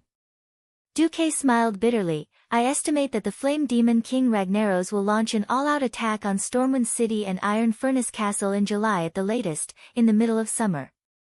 Turalian frowned. Ordinary soldiers can't fight fire elemental creatures at all. No, it should be said that even we can't fight against those large elemental creatures. I remember that the Flame Demon King has a Baron Geddon under him. That's really... Magni interrupted, don't look at us. Even dwarves with a full set of protective gear can't swim in the lava river. No. There's a kind of protective gear that can do it. Duque suddenly clapped his hands, and the door of the Storm Guard General's conference hall suddenly opened. At the gate, there were 3 dwarves who looked a little uneasy standing there. Attention! It's the Dark Iron Dwarves. Dark skin. Magni blew his beard and stared. After all this trouble, the solution was in the hands of his mortal enemy. Magni, as the dwarf king who always boasted that he was the strongest craftsman in history, couldn't do it, and had to rely on his mortal enemy's help. This was a bit funny. Big brother. Why do I feel like you're a bit of a failure as the strongest craftsman? Bulang whispered to his big brother in a low voice of about 100 decibels. Pfft. Kalia couldn't help but burst out laughing.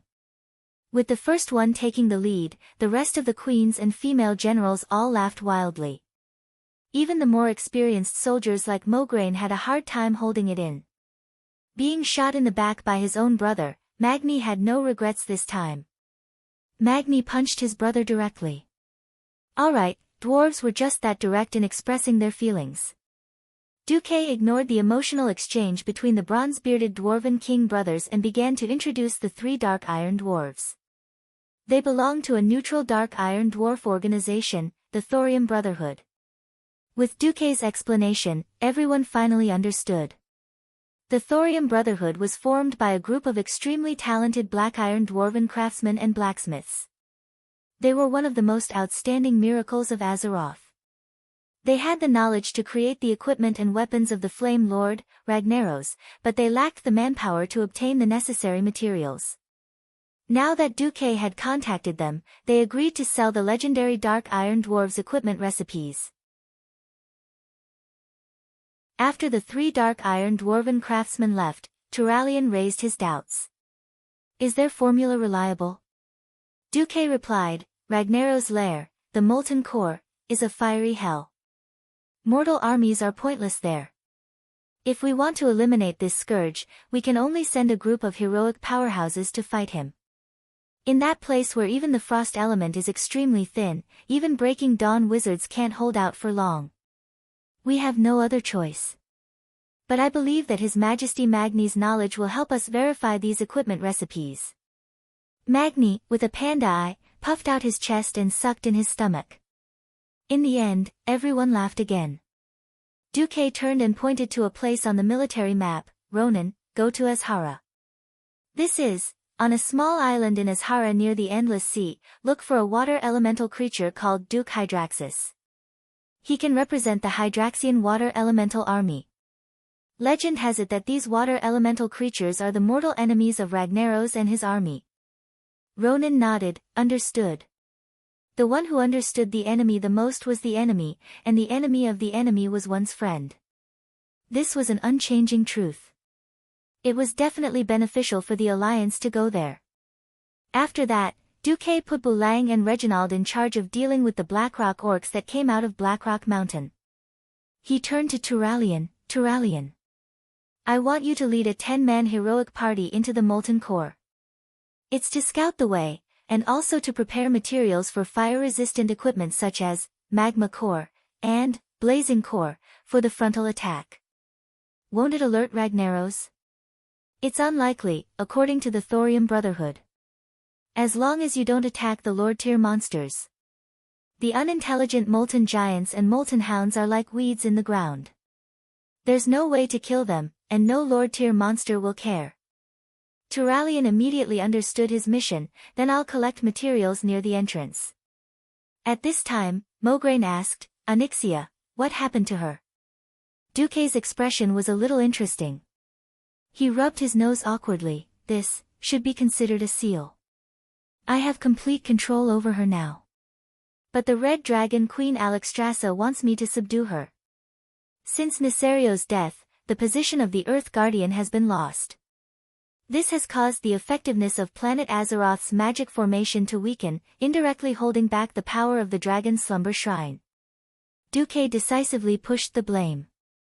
Although this was the truth and the policy of the dragon's slumber shrine, it would take at least 5 years for another dragon to succeed as the dragon's slumber shrine's guardian. Sigh. It's not easy for the dragon's slumber shrine either. The more they learned about the supernatural forces above the mortals, the more the Alliance felt that they had a great responsibility. After the military meeting, when Duque's lovers were ready to travel to the Molten Core, Duque finally made time to return to Karazhan. "How's Onyxia?" Duque asked Khadgar. The ghost mage shrugged. "According to your status, you won't let her out until you're dead or alive. These days, she scolded you 256 times, and then begged you 1024 times. Duque blinked. What was this? But no matter how many doubts he had, it was nothing compared to seeing it with his own eyes. Going to the astrology hall, Duque found that his magic shield and seal was still quite intact, except for the dozen or so void worms outside the shield, which were rather disgusting. Asterisk swoosh swoosh swoosh. Asterisk a series of magic missiles took care of the void worms, which were probably at the level of a morning star wizard. Duque entered the magic formation. Unexpectedly, as soon as he closed the door, Duque heard a rustling sound. As soon as he turned around, Onyxia was already close to him. For a moment, Duque thought she was going to stab him or something. What greeted him was only a pair of fair arms that were as white as lotus roots. She was trembling.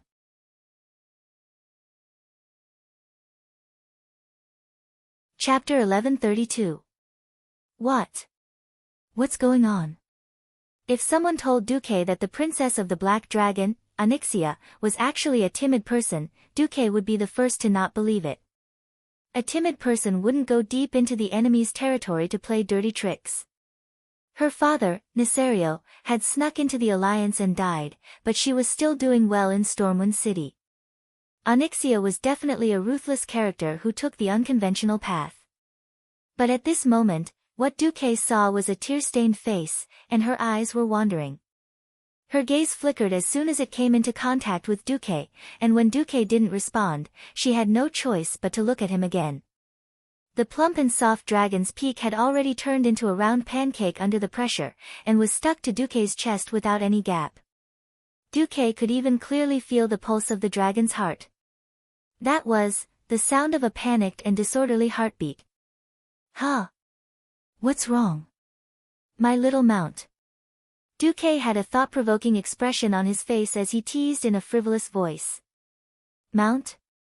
This humiliating term had obviously triggered Onyxia's nerves. For a moment, Duque thought that she was going to transform into her dragon form and bite him. Duque was even prepared to activate her soul reins to give her an unforgettable memory. But she clenched her fists tightly, her entire body tensed up, and even a small portion of her pearly white teeth was exposed. Then, like a deflated balloon, her entire body softened, and the tears in her eyes suddenly flowed out. You know it. You did it on purpose. 20% hatred, 20% anger, 30% pleading, and 30% emotion that even the princess of the Black Dragon herself didn't know. When she said this, her arms that were wrapped around Duque were trembling, and her eyes that were staring at Duque were full of pleading. If Onyxia's surrender a few days ago felt like she was being forced to submit to him, the current Onyxia gave Duque the feeling that she was 70 to 80% willing to submit to him. Why was it like this? Suddenly, the spatial crack connected to the astrology hall moved. After a series of wave-like tremors in midair, a few void worms crawled out and began to gnaw at the protective barrier in vain. The magic array that Duque had personally set up couldn't possibly be destroyed by a magical beast of this level. What happened next made even Duque feel a little annoyed. These worms, which looked to be the size of a calf, used their ring-shaped mouthparts full of sharp, thumb-sized teeth to gnaw at the magic shield. At times, there was a grinding sound, and at other times, it sounded like nails scratching against glass. These voices sounded quite vexing. Onyxia cried and begged, "You're threatening me. If I don't listen to you and dare to play tricks behind your back, you'll throw me to those disgusting lowly creatures, right? You won't even let me die." Every time you let them gnaw on my body, you use your holy light to heal my injuries, right? Don't lie to me, I know. Congratulations, my master, your plan has succeeded. I'm no match for you, I'll be obedient, don't let me stay here anymore. In his heart, Duque was dumbfounded. In all honesty, Duque had never thought of doing this. After regaining his rationality, Duque thought about how to find a safe place to lock up the princess of the Black Dragon without letting her escape. At that time, if he still didn't reply, Jaina and the others would go crazy. Only a ghost would have the thought to set up such a clever psychological torture trap. In the process of training Onyxia, this could be considered an unintentional surprise. It was much better than the result he had intended. Dragons had extremely tough bodies and strong vitality, and it was very difficult to hurt or even kill a dragon. On the other hand, the overly tough bodies of dragons made regeneration very troublesome. Duque glanced at the system notification and found that after so many days, Onyxia's vitality had barely recovered to 2%. It was not wrong to say that she was still in a dying state. Any creature's willpower would easily decline when they were seriously injured, and dragons were no exception. Just like how he had locked her up in the Celestial Hall, which was equivalent to a prison, and had let the Void Worm torture her mind. This was Duque's unintentional action. He did not expect this to be a fatal blow to Onyxia. If he had used all kinds of torture on her from the start, or kept increasing the intensity of the torture after the first time he tamed a dragon, the result would most likely be that the greater the pressure, the more intense the resistance in her heart, and in the end, she would fiercely rebel. Of course, there was another result, which was that Duque had completely broken her mind. In any case, there would not be this docile and obedient Onyxia. Duque could not help but think, next, should I use both carrot and stick, and not just be good or bad to her? What about training an evil dragon? Duque was also clueless. Apart from telling himself to think of a way to be immune to those 7 damned sins, in the end, he still had to clean up his own mess. Since he could not kill Onyxia, he could only walk this path of slightly evil training all the way to the dark. The actor Duque's expression was non-committal, and there was even a hint of evil charm. Oh. So smart. So, will you really be obedient and not rebel anymore? Onyxia was about to answer, but Duque's index finger pressed against her red lips. I don't want to hear those meaningless lies. Your disguises and lies cannot fool me. If your answer does not satisfy me, I will change to a more interesting place for you. I will bring you to a more interesting place. Duke's tone was light, as if he was chatting with her about his daily life. The more it was like this, the more frightened this female black dragon, who was very good at playing tricks, became. She, trembling, raised her head with great effort, and looked into Duque's eyes. I won't rebel anymore. When she said this, her voice was still very loud, but she immediately lowered it and added, probably, huh? Probably won't rebel? Duque's smile became even more charming. Onyxia hurriedly raised her right hand, and her index finger and thumb seemed to be holding an air bean. Probably, the probability is so small. Really? I'm already telling the truth, don't punish me anymore. The Black Dragon Princess's tears flowed down like a waterfall, and she no longer dared to look at Duque. Like a little kitten seeking warmth, she curled up in Duque's arms, her body trembling. Well said. Looks like I'll have to give you a reward. Duque suddenly carried Onyxia in a princess carry. When the princess came back to her senses, she was already in a warm room. There was a blazing fireplace, and a soft and clean fluffy blanket. Duque's voice sounded again. Oh. A mount should look like a mount. Onyxia nodded meekly.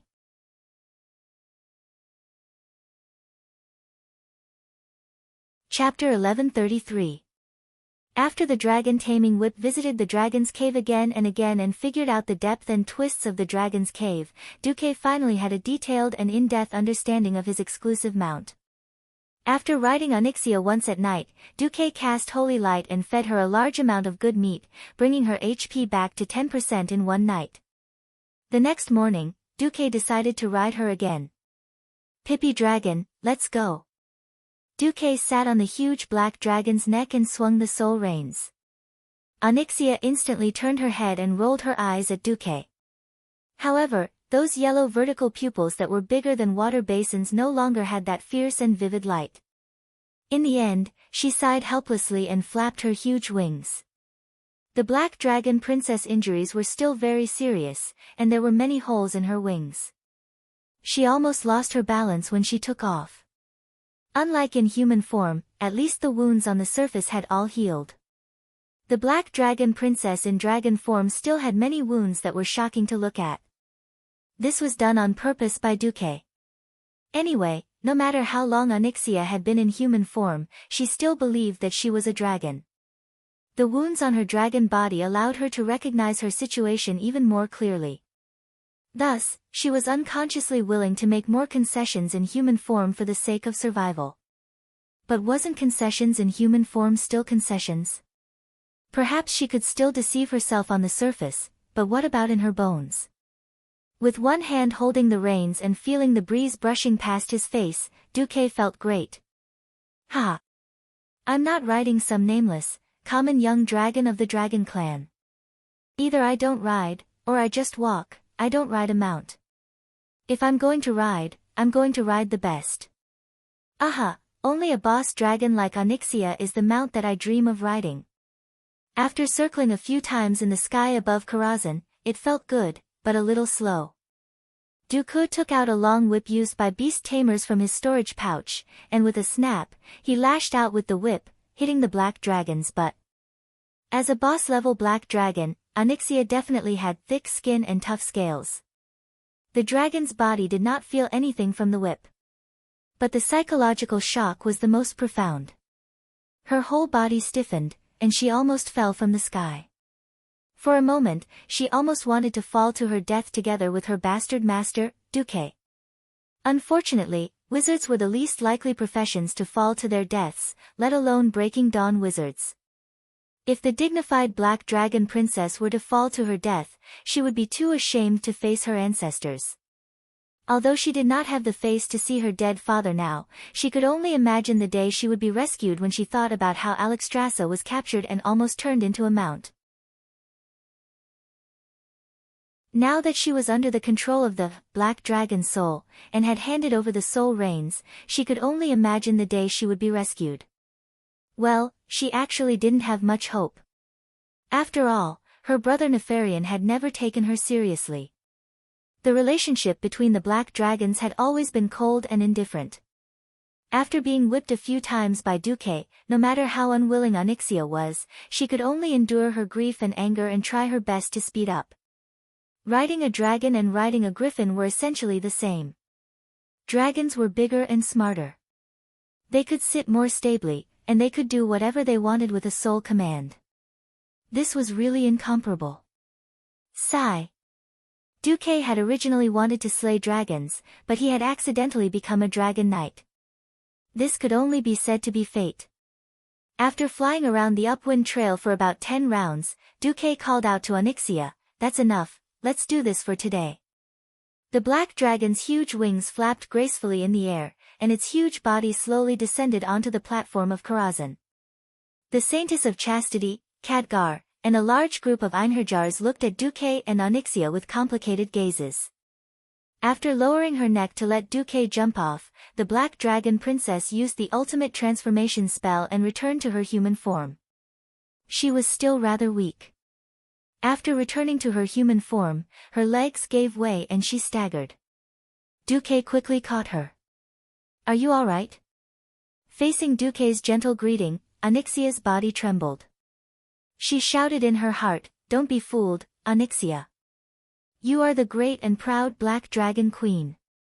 I can't let these small favors move you."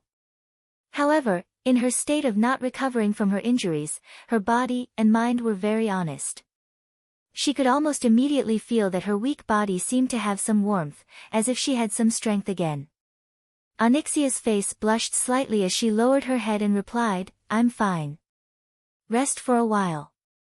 Come to my room at 2 in the afternoon. I have something for you to do." "Understood." After eating the large amount of lunch that Khadgar had brought, she lay on the bed and stared blankly at the ceiling. She felt that if it was her previous self, she would probably be venting the anger in her heart and destroying everything around her. Unexpectedly, she did not have such thoughts at all. Was it because her injuries were too heavy that she no longer had such thoughts? Was it because her heart was tired? Or was her body and mind already beginning to fall? Her mind was in a mess, and she did not dare to continue imagining. Unknowingly, the time had come. What kind of punishment and torture was waiting for her? When she arrived at Duque's room, Onyxia saw that the sky and floor were covered with clothing blueprints, as well as half-made clothes and a large amount of fabric. Please help me be a model today. Because a certain transmigrator was determined to take all the gold coins from the purses of the noblewomen. Therefore, this world also had two programs, Storm Fashion Week and The Queen's Secret Underwear Show. It was precisely because the models always wore beautiful new clothes that attracted the attention of the noblewomen, coupled with the policy that there was never a second set of the same style, that the noblewomen would spend a lot of money in one go. Of course, everyone knew that the inventor of the new style of women's clothing was also fucking Duque. Even when Duque was missing, the Marcus family still relied on the blueprints that Duque left behind to make a lot of money. She didn't expect that Duke would ask her to be his model today. Catwalk. Raise your hand. Put your left hand on your waist. Turn around twice and see. Duque was like the most professional tailor and designer, ordering Onyxia around. After a busy afternoon, she didn't feel anything, but after dinner that night, when Duke presented her with some new clothes that were as beautiful as the heavens, Onyxia suddenly felt a sense of enchantment. It seems that, following Duque was not bad. The reward for being a model was new clothes. This was indeed intentional by Duque, and it unexpectedly had a miraculous effect. In theory, it could slowly remove the guard in Onyxia's heart, but the speed was absolutely beyond Duque's expectation. That night, when Duque went to Onyxia's room, he found that she was trying on new clothes. When taming the dragon again, Duque could clearly feel Onyxia's passion and cooperation.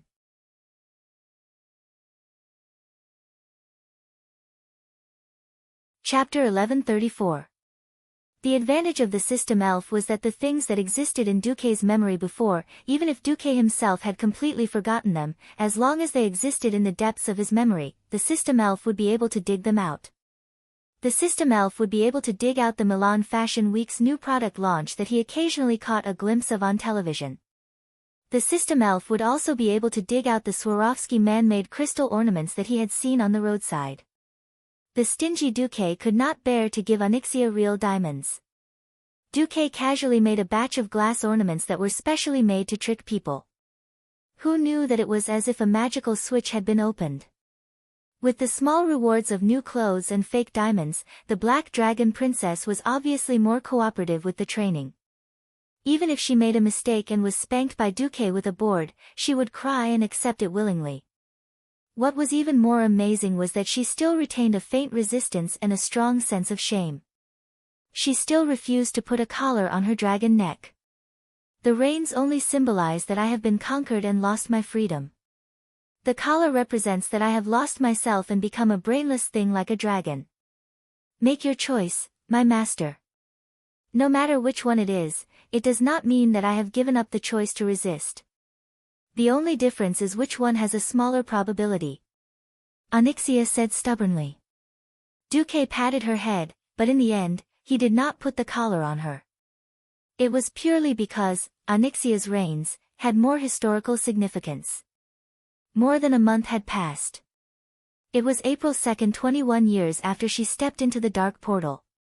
For Onyxia, the previous life of scheming against each other, toying with the human nobles in the palm of her hand, creating conflicts and chaos everywhere, and being free and unrestrained had slowly become a blur in her mind. She did not know when it started, but she had gotten used to this kind of restrained life. She had to work hard for a little benefit that she would not even look at in the eye in the past. She constantly worked hard to meet all kinds of novel requests from Duque. From time to time, she would fail because of her clumsy actions or because she did not know what to do, and she would receive all kinds of shameful punishments. She clearly knew that the noble dragon race should never lower their heads to a mortal, but she had unknowingly gotten used to calling him master. She even had to think for a few seconds to realize that her master's name was Duke Marcus. This kind of sinking made her both sad and helpless. It was not that she did not want to resist. As the days passed, her physical condition also improved. Many times, Duke was like a defenseless idiot, like a walking dessert, walking right in front of her dragon mouth. As long as she opened her mouth, she would be able to tear him into pieces. He recalled the scene where Duke was bitten to death by her in the twilight forest and immediately revived. Although she subconsciously thought that it was a very high-level illusion, and as long as she bit Duke's real body, she would definitely be able to kill him, but after thinking about it, she found that she was more and more unwilling to try to resist. What she didn't expect was that not only was she not disgusted by her current state of life, but she also felt that it was natural and even enjoyed it. Why would I be willing to stay in that dirty and tasteless nest in Dust Wallow Swamp for thousands of years? With this thought in mind, Onyxia seemed to be walking further and further on the path of no return as Duque's exclusive mount. During this time, the Horde organized an assault team of 3,000 people and began to attack Blackrock Spire from the Scorching Canyon through the Dwarven territory. It was an assault team that included almost all the powerful chieftains of the Horde, except for Thrall. According to Vanessa's report, the Horde should be attacking the upper level of Blackrock Spire where Rend Blackhand was. Turalian's material harvesting team was progressing smoothly. According to the blueprints of the Thorium Brotherhood, they now had enough materials to make a set of fire resistance equipment for warriors, steel set, and 2 sets of fire resistance armor, leather armor, and plate armor. According to Duque, the warriors responsible for fighting the Lord-tier monsters in the Molten Core needed higher fire resistance. However, for other professions, 3 sets of fire resistance equipment were usually enough. When he heard that Duque was preparing to launch a crusade against Ragnaros in 3 days, Turalian expressed his concern. The Molten Core is terrible. In that kind of high-temperature situation, not to mention fighting, just staying there would make it difficult to breathe. I haven't brought a team more than 2,000 steps away from the entrance. Now that the fire resistance equipment is not enough, it's not good for us to launch a crusade. Duque shook his head. We don't have much time. It's the Horde's duty to take down the traitor Rend Blackhand. But I'm afraid that the Horde will fail. Even Grom, the leader of the Horde, will not be able to win against Nefarian, the current Black Dragon King. What about the fire resistance equipment? Turalian asked. Duque pursed his lips. I'll ask Magni to bring an anvil and other materials. Once we have enough materials, we'll start on the spot. All right. You've always been right. I hope you'll be the same in the future. Duque patted Turalian's shoulder. I'll leave the dark portal to you. I'll try my best. In fact, Turalian had the same concerns about the dark portal. The Wormrest Shrine had recently informed them that the Burning Legion had begun a new round of attacks, and it was very likely that they would forcefully break through the dark portal. The crux of the matter was that the Alliance only had so many powerhouses. The Flame Demon King, Ragnaros, was not a nobody. If the Alliance did not mobilize more than 80% of their powerhouses, they would just have to wait for Ragnaros to turn the entire southern continent into a fiery purgatory. Sending Turalian, who could take charge of an area, back to guard the dark portal was already the Alliance's limit. Turalian, who understood the severity of the situation, subconsciously tightened his grip on Quell Zarum. This action was noticed by Duque. Duque hesitated for a while, but still handed a magic flare gun to Turalian. What's this? What cloud-piercing arrow is this? What I need now is a heroic powerhouse to help me, not an army. Turalian joked. Duque was a little embarrassed. The flare gun was Duque's invention. When Duque popularized the flare gun, his slogan was, "One cloud-piercing arrow, an army will meet." This. Anyway, at the last moment, when you really have no other choice, just use it. Turalyon rolled his eyes. Don't tell me that you actually enslaved a demon lord, and then told me to use the demon lord to deal with the demon lord. This time, it was Duque's turn to roll his eyes. It's not convenient for me to bring this guy to the molten core in Karazhan. But these guys all have their own problems. Alright. Don't worry, if the demon wants to enter Azeroth through the dark portal, it will have to cross over the bodies of me and 100,000 soldiers.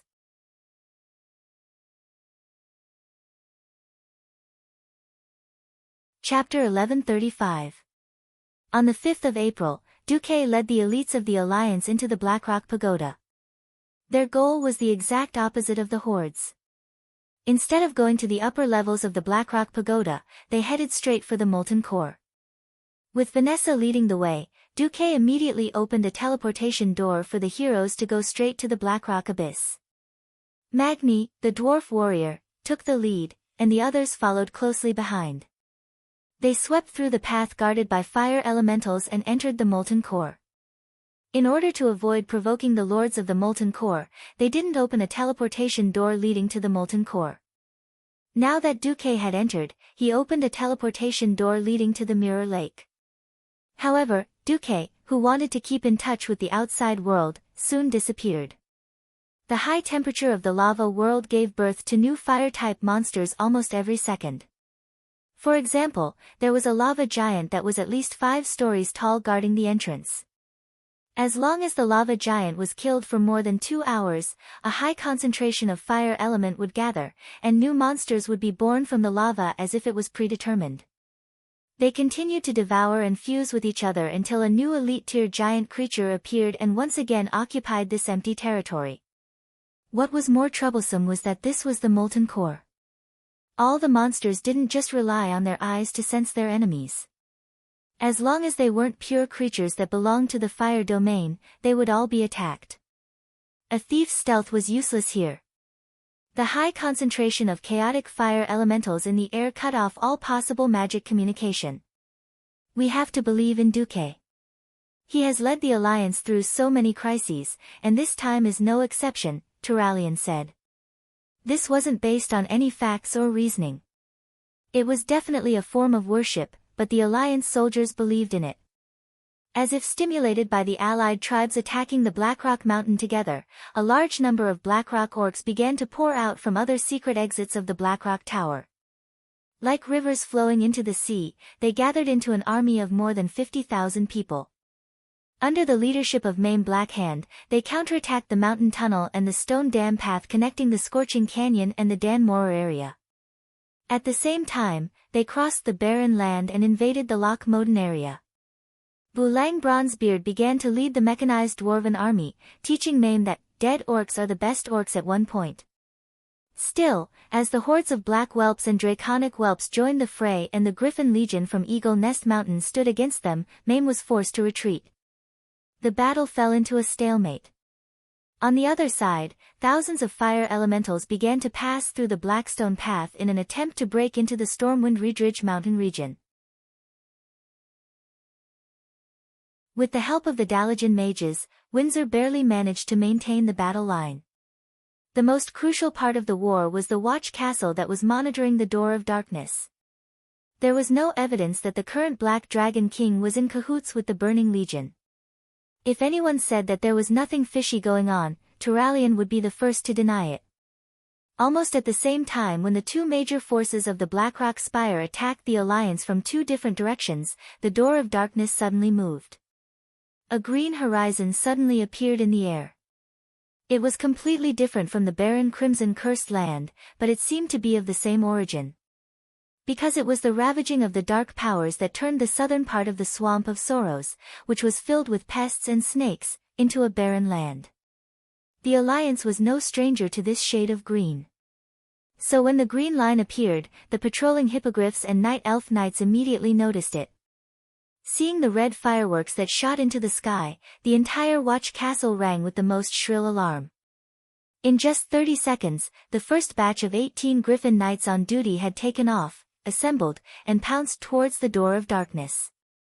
They were the eyes of the Alliance, and also the blade of the Alliance's counterattack. 5 minutes later, all the cannons on the front line were manned by dwarf cannoneers. 10 minutes later, more than 10,000 soldiers from the Mixed Defense Corps were in position at the first 3 lines of defense. This was the result of a long period of ultra-strict training. Today, this result was verified by the Burning Legion. Almost at the same moment the door of hell opened, more than 1,000 cannons of various sizes roared at the first line of defense closest to the door of darkness. Looking from the sky, the Alliance's formation looked like a pair of golden wings unfurling. The ground shook violently as the dark metal cannonballs shot into the air like lightning, and according to the most accurate shooting parameters obtained through countless practice, they headed straight for the target. It was a standard carpet bombing that had been carefully calculated. The 1,000 cannonballs rained down and created a terrible storm in the midst of the Burning Legion's army. The demons in the center of the storm were torn to pieces, but even the Apocalypse guards that were flying in the air were blown away by the aftermath of the explosion. 20 seconds later, only the most powerful elite demons were qualified to groan on the ground. The slightly weaker demons were immediately disintegrated into countless pieces like butterflies in a storm. In the second round of bombardment, the Type 3 shell, which was specially aimed at the enemy's air force, directly blasted the remaining Apocalypse guards down, and the cannons that were aimed at the ground repeated the previous steps to annihilate them. Everything went smoothly until a demon lord that was 5 stories tall came out of the door of darkness. It flapped its huge black wings and hovered above the watch fortress. The eyes that were like burning green torches were filled with a kind of coldness that belonged to the ruler of all living things, looking disdainfully at the entire world. It coldly stared at the Alliance's cannons below, and the pair of terrifying eyes looked down on the area 3 times. This huge demon lord flapped its huge bat wings, and instantly, countless black light arrows poured down like a heavy rain in May. When the black light descended, the entire area was plunged into a sea of black fire. Bastard! Come at me if you dare! Turalian angrily waved, Quell, Zarum, and kept shooting golden light arcs at the demon lord, trying to provoke it and make it land on the ground to fight him. Unfortunately, after the demon lord sneered, it nimbly dodged the high-speed holy golden light and continued to focus on expanding the area of the sea of black fire. Due to the problem of mobility, there was no chance of winning with the ground force against the air force, not to mention that the enemy was deliberately ignoring Turalian. Turalian, who was helpless, decisively shot the cloud-piercing arrow that Duque had given him. Even Kudrin would have a hard time dealing with a demon lord in an aerial battle. Is it really possible to summon an army with just one cloud-piercing arrow? Turalian felt that it was a bit ridiculous, but he was still trying his best. He was not disappointed.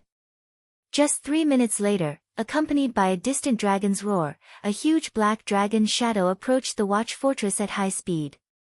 Turalian's jaw almost dropped to the ground. F***CK. What the hell is this?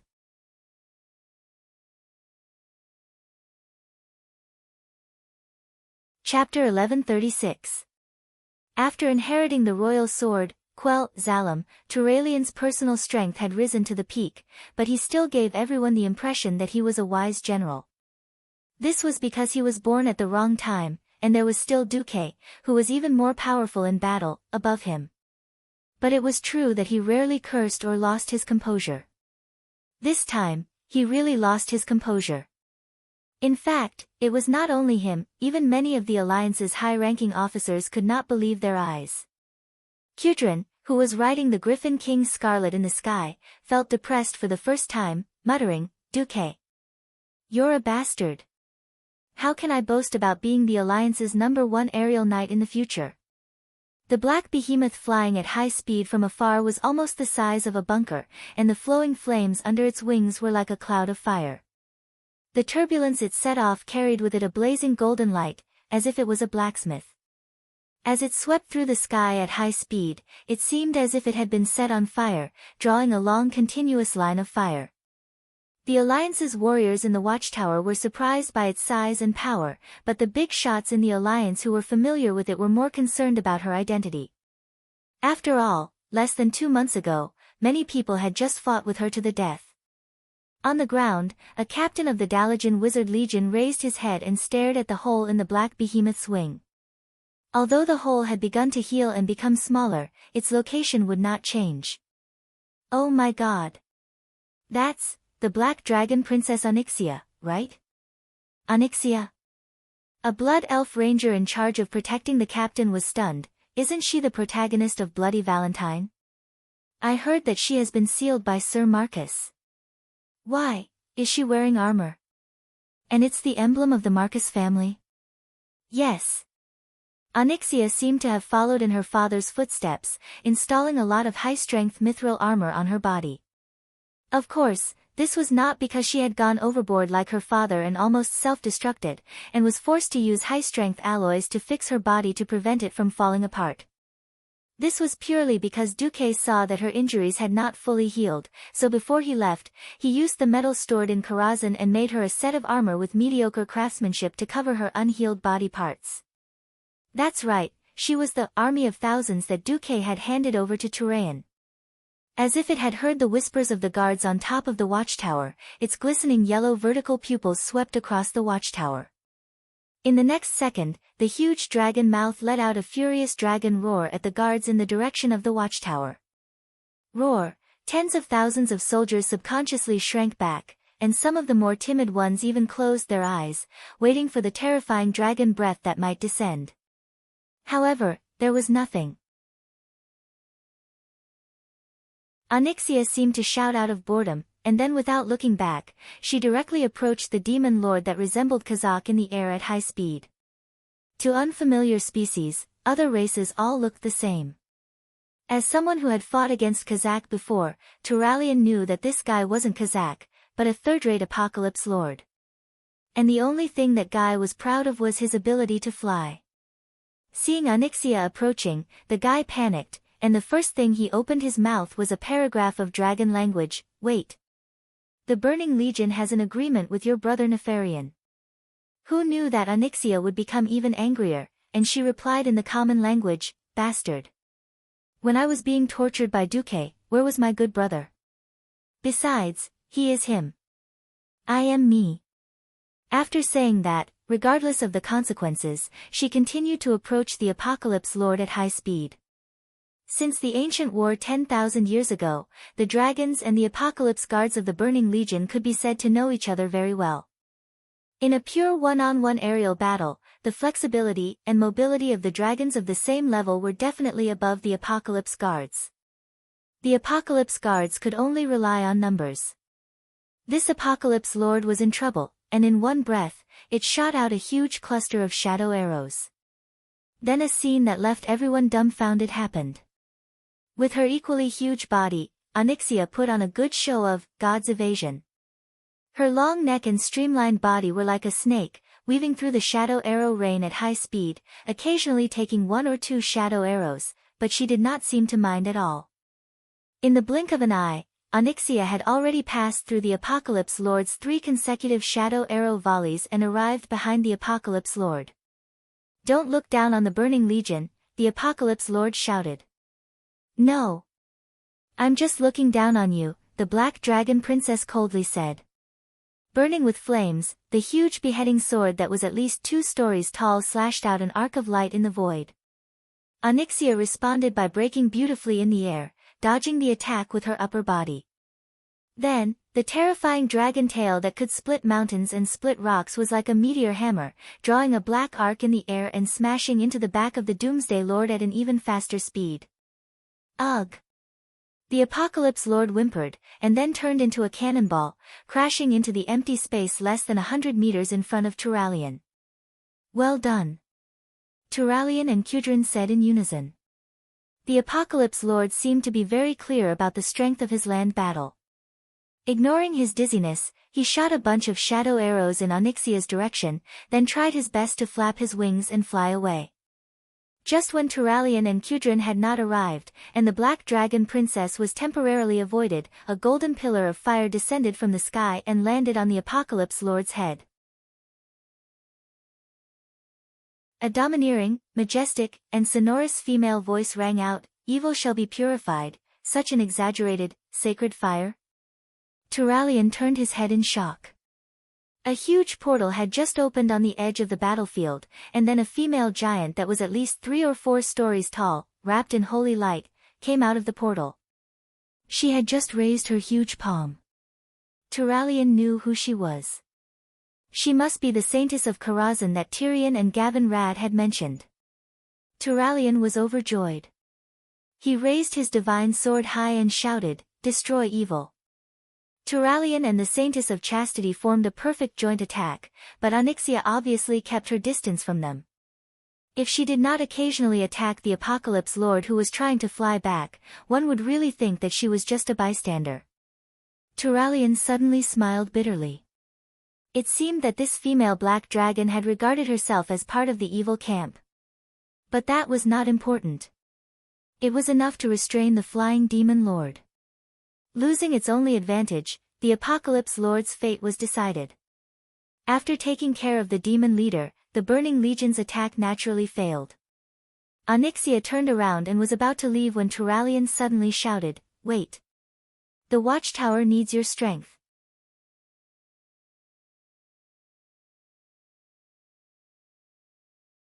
Chapter 1137. Tisk. No one would have thought that a dragon with a bumpy face full of cuticles could actually make such a human-like expression. It was pure disdain. Turalyon immediately felt like he was baring his teeth in pain. If he had a choice, he wouldn't want to beg this unruly princess of the Black Dragon who had somehow become his ally. Unfortunately, this was the Alliance's weakness. The strongest air force was the Griffin, and even if the Night Elves Hippogriphon Knights were included, they were still at the same level. Reality had already proven that they couldn't shake the Burning Legion's Doomsday Lord. Although Turalyon really wanted to believe that the Wyrmrest Shrine's dragon aspect could intercept all the demons, the reality was that there were still demon lords that could fly over. Seeing Onyxia snorting in annoyance and turning to leave, Turalyon panicked and shouted, "Duque said that if Piercing Arrow doesn't behave, he'll punish it when he comes back." Hearing the word, punish, countless images of taming dragons flashed through Onyxia's mind. She plummeted and looked like she was about to hit the ground. Turalyon looked. There was a chance. Since there was a punishment, there would probably be a reward too. Turalyon subconsciously deduced, he also said that if you listen to my command, there will be a reward. Reward? I'm the noble and supreme princess of the Black Dragon, I don't care for that bastard of a master's reward. Onyxia pretended to be disdainful and raised her head high, but a few seconds later, she squinted her right eye and sent a magic message into Turalyon's ears. He really said that? That should be what Duque meant, right? Although a little uncertain, Turalyon still nodded like a chick pecking at rice. Absolutely. What is the reward? Onyxia asked. That, he didn't say. Turalyon had no idea what kind of reward Duque would have. He was a paladin, and paladins could use tactics to deal with enemies, but they couldn't lie to their own people. Saying this much was already his limit. If he continued to lie, it would affect the purity of his holy light. Although he was already the least devout of the 5 silver saints, originally, Turalyon had prepared himself for Onyxia's rage. Even if she didn't kill anyone, she would still set fire to a cannon turret or something. Who knew that the Black Dragon Princess would blush? That should be blushing, right? The next second, Onyxia stammered, "Very good, human, you didn't lie to me. Alright, I'll reluctantly support the Overwatch Castle for a while." Is that even possible? Turalyon was a little confused. Alright. I'll prepare it for you right away. The overjoyed Turalyon was about to say that he would prepare an empty barn or an armory, but he suddenly remembered that Onyxia could transform into human form and was at a loss for words. By then, Onyxia had flown quite close to Turalyon. Only now did Turalyon notice that there was a saddle-like seat on Onyxia's back, but it was more like a comfortable chair than a saddle. Not only him, but many of the high-ranking officers of the Alliance on the ground were stunned when they saw this scene. Soon, they could no longer see it because the huge black dragon was rapidly shrinking in their field of vision. In just a few seconds, it had turned into a charming and beautiful woman, Countess Katrana Anristo, who had once almost stolen power in Stormwind. She wore a bright red top that was shaped like a morning glory, a pure white skirt with a high slit that looked like a cheongsam, and a pair of crystal high heels that reflected the light of diamonds. Coupled with the S-shaped posture that she subconsciously took, she was a living model. She was dressed like a catwalk, and her aura was more imposing than a queen. Turalyon could not figure out what was going on with this woman. Since it's Duque's request, I'll do it, but the benefits that I deserve must not be lacking. First, I want to enjoy the treatment of a king. Secondly, I'm injured and in urgent need of nourishment. Give me 3 whole roasted cows every morning, afternoon, and evening. I want a 3-year-old bull, as well as cumin and other barbecue ingredients. A little Bordeaux wine from the Marcus family would be even better. Let's not talk about Turalyon, who foolishly treated the Black Dragon Princess, who had been reduced to a mount, like an empress. Returning to the Molten Core, Duque was in a dilemma.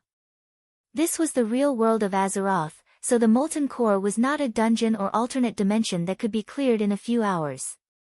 It was a huge space that existed underground. How big was the Molten Core? Hee.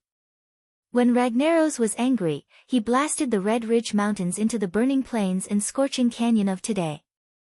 Therefore, the size of these 2 areas corresponded to the size of the Molten Core. That's right. According to the system Elf scan and the Molten Core in his memory, from west to east, the Molten Core was at least 2,000 kilometers. This was really bad. Duque had no choice but to lead his team of heroes in this scorching underground world. Hot. I'm dying from the heat. I say, Boss Duke, can't you turn up your cooling spell a little more? Gavin Rad didn't hold back his ridicule. Duque rolled his eyes and wanted to kick him into the lava to take a bath. Gavin Rad screamed and rolled away. Then, 10 seconds later, he shamelessly stuck close to Roland. It couldn't be helped. Of course, the players in the game would not feel hot, but in reality, it was unbearably hot. Near the entrance of the Blackrock Abyss, the air temperature was only around 40 degrees, but it was already unbearable. After entering the Molten Core, the air temperature quickly rose to 70 degrees, and the ground temperature easily exceeded 100 degrees. Even if everyone was wearing 3 or more pieces of fire-resistant equipment to prevent themselves from getting hurt, the problem was that it was still incomparably terrible. The viscous, scorching air felt like they were stirring hot charcoal powder and boiling it into a paste, then pouring it through their noses. It was a nightmare. At the start, the gnome craftsman Jurban was still promoting his new gnome engineering invention, the air filtration mask. Unfortunately, not only did that thing make breathing even more difficult, but it would also be blocked by the thick magma dust floating in the air in less than half an hour. Only a Breaking Dawn mage could easily communicate with the ice elemental plane in the Molten Core, where the fire element dominated, and direct the ice element here. It was not that a Radiant Moon mage could not do it, but the mana required to use ice magic would be doubled. To maintain their combat strength, Jaina and Solarian could only use arcane magic.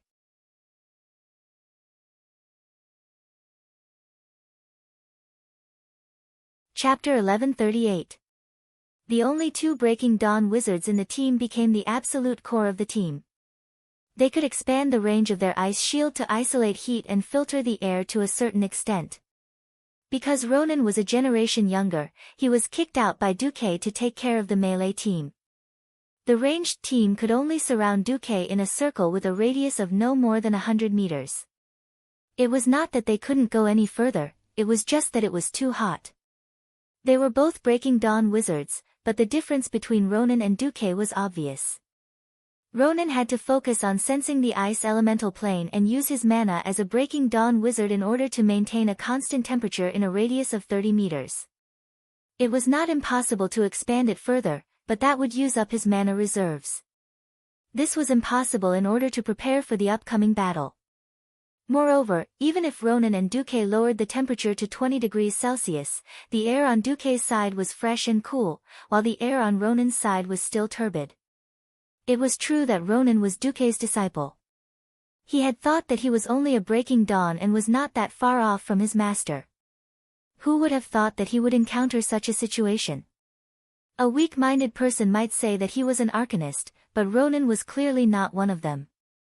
After all, at the breaking dawn level, even if he was not proficient in other elements, there should not be such a huge difference. Ronan chose to humbly ask Duque for guidance. Master, after activating the ice shield, just what is the difference between us? Are there any details about the flow of mana that I haven't done well? Duque looked at the system notifications. According to the air scanning once per second, the current air quality index AQI is 1180. The main pollutant is PM2.5 fine particles. The air quality here is severely polluted, unsuitable for human survival. Ice barrier, activate the tornado form. Activate filtering function. Adjust frost elements to exchange heat in the environment. Introduce thermodynamic formula. Attach excess water to fine particles to form controllable small-scale rainfall. After reading through the large pile of notifications, Duque could not help but silently mourn for Ronan for 3 seconds. Ronan was undoubtedly a true genius. He could use the human brain to simulate certain things that could only be done by computer systems. Unfortunately, he was still made of flesh and blood. It was impossible to perform such fine operations like a computer. Duque had cheated. The problem was that no one else knew. Duque could only teach Ronan solemnly. This is not a simple application of magic. First, you have to figure out who your opponent is. Temperature? Ronan frowned. No. Simply using the frost element to clash or fuse with the fire element would only achieve an effect similar to Frostfire Arrow. Now, our enemy doesn't just have temperature. Duque wiped his right index finger on Luo Ning's sleeve and raised it up. Everyone could see that it was black. Dust? Luo Ning's pupils shrunk. Yes. No one liked to eat dust. In this environment, inhaling the dust in the lungs was more fatal than the high temperature. My countermeasure was to split my ice barrier into 2 layers, one clockwise and the other anti-clockwise. There might be a better way, but for now, I found that this is the most effective way to isolate the dust. Ronan, who had already become the chairman of the Dalijan Kirin Tor Parliament, humbly lowered his head towards Duque. Master, I have learned something. Duque was lecturing Ronan, as well as reminding Jaina and Solarian, who were beside him. To many mages, Breaking Dawn is just an increase in power. But in reality, the mana that a Breaking Dawn mage can use is still limited. Since it is limited, we need to maximize the usage of magic within the limited mana. 3 huge clusters of magic rose from Duque's palm, arcane, frost, and fire elements. He continuously split, combined, fused, and purified the 3 elemental energies. Just this skillful application made the mage's heroes sigh in admiration. The use and manipulation of magic runs through the life of any mystic. From the most basic mage apprentice to the Breaking Dawn realm, and even to the demigod realm, it is the most basic but also the most useful. Multitasking, and even multitasking, is the threshold that you must cross to become a powerhouse. This requires not only talent, but also a lot of practice. Understood. A few mages nodded in unison. Especially you, Jaina. The molten core is indeed too much of a suppression for someone like you who specializes in frost magic. But on the other hand, this is also a rare opportunity. If you can successfully use your magic in such an extreme restrictive environment, then there is no place in the world that your magic cannot reach. Jaina nodded solemnly again. Originally, everyone wanted to give Ronan, the chairman of the Kirin Tor Parliament, some face and leave a portion of them to follow Ronan. However, as time passed, who would care so much about that? They all ran to the area covered by Duque to cool off. William sighed. I always knew that Brother Duque was strong, but I didn't expect him to be this strong. In the field of magic, he is without a doubt the number one among mortals. William, you don't have to be discouraged. You can definitely become the number one in another field. Valilla consoled him. This theoretical female blood elf thief had become William's guard after the two Williams merged into one. Interestingly, she didn't pledge her loyalty to Stormwind. She was only loyal to William and his children. The alliance was rather united, with Duque as the core. There weren't any small factions. Unfortunately, due to the formation, the melee fighters had to open up a path at the front and cover the flanks and the rear. In the end, a bunch of muscular men were sent to the outer circle, while the inner circle was mostly filled with beauties. However, most of the beauties in the hero team were Duque's harem. Furthermore, the air in the inner circle was better than the outer circle. Not only did it lower the temperature and purify the air, it could even get rid of the pungent smell of sulfur. At the start, the various queens were still reserved. As time passed, Aurelia and Sasha, who were already openly lovers, naturally stayed to the left and right of Duque. Slightly further away were Jaina, Elusia, Kalia, Queen Shi, and Tyrande. No matter how you looked at it, they looked like 7 stars accompanying the moon. Mograine and the other old ministers grimaced in pain at this lineup, but they couldn't do anything about it. If it wasn't for the blazing lava and volcanic ash floating around them, everyone would have thought that Duque was here for an outing and to show off his lovers. Just as everyone got rid of a twin-headed molten hound, they arrived in front of a huge cave, from which an unusual aura was leaking.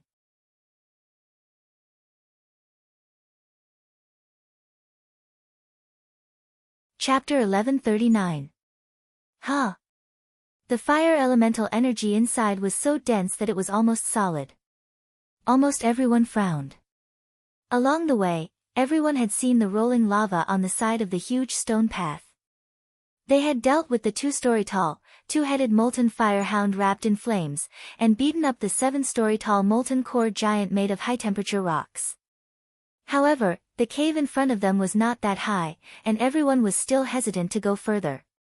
It was too hot. That was the temperature where water that fell in would instantly turn into steam.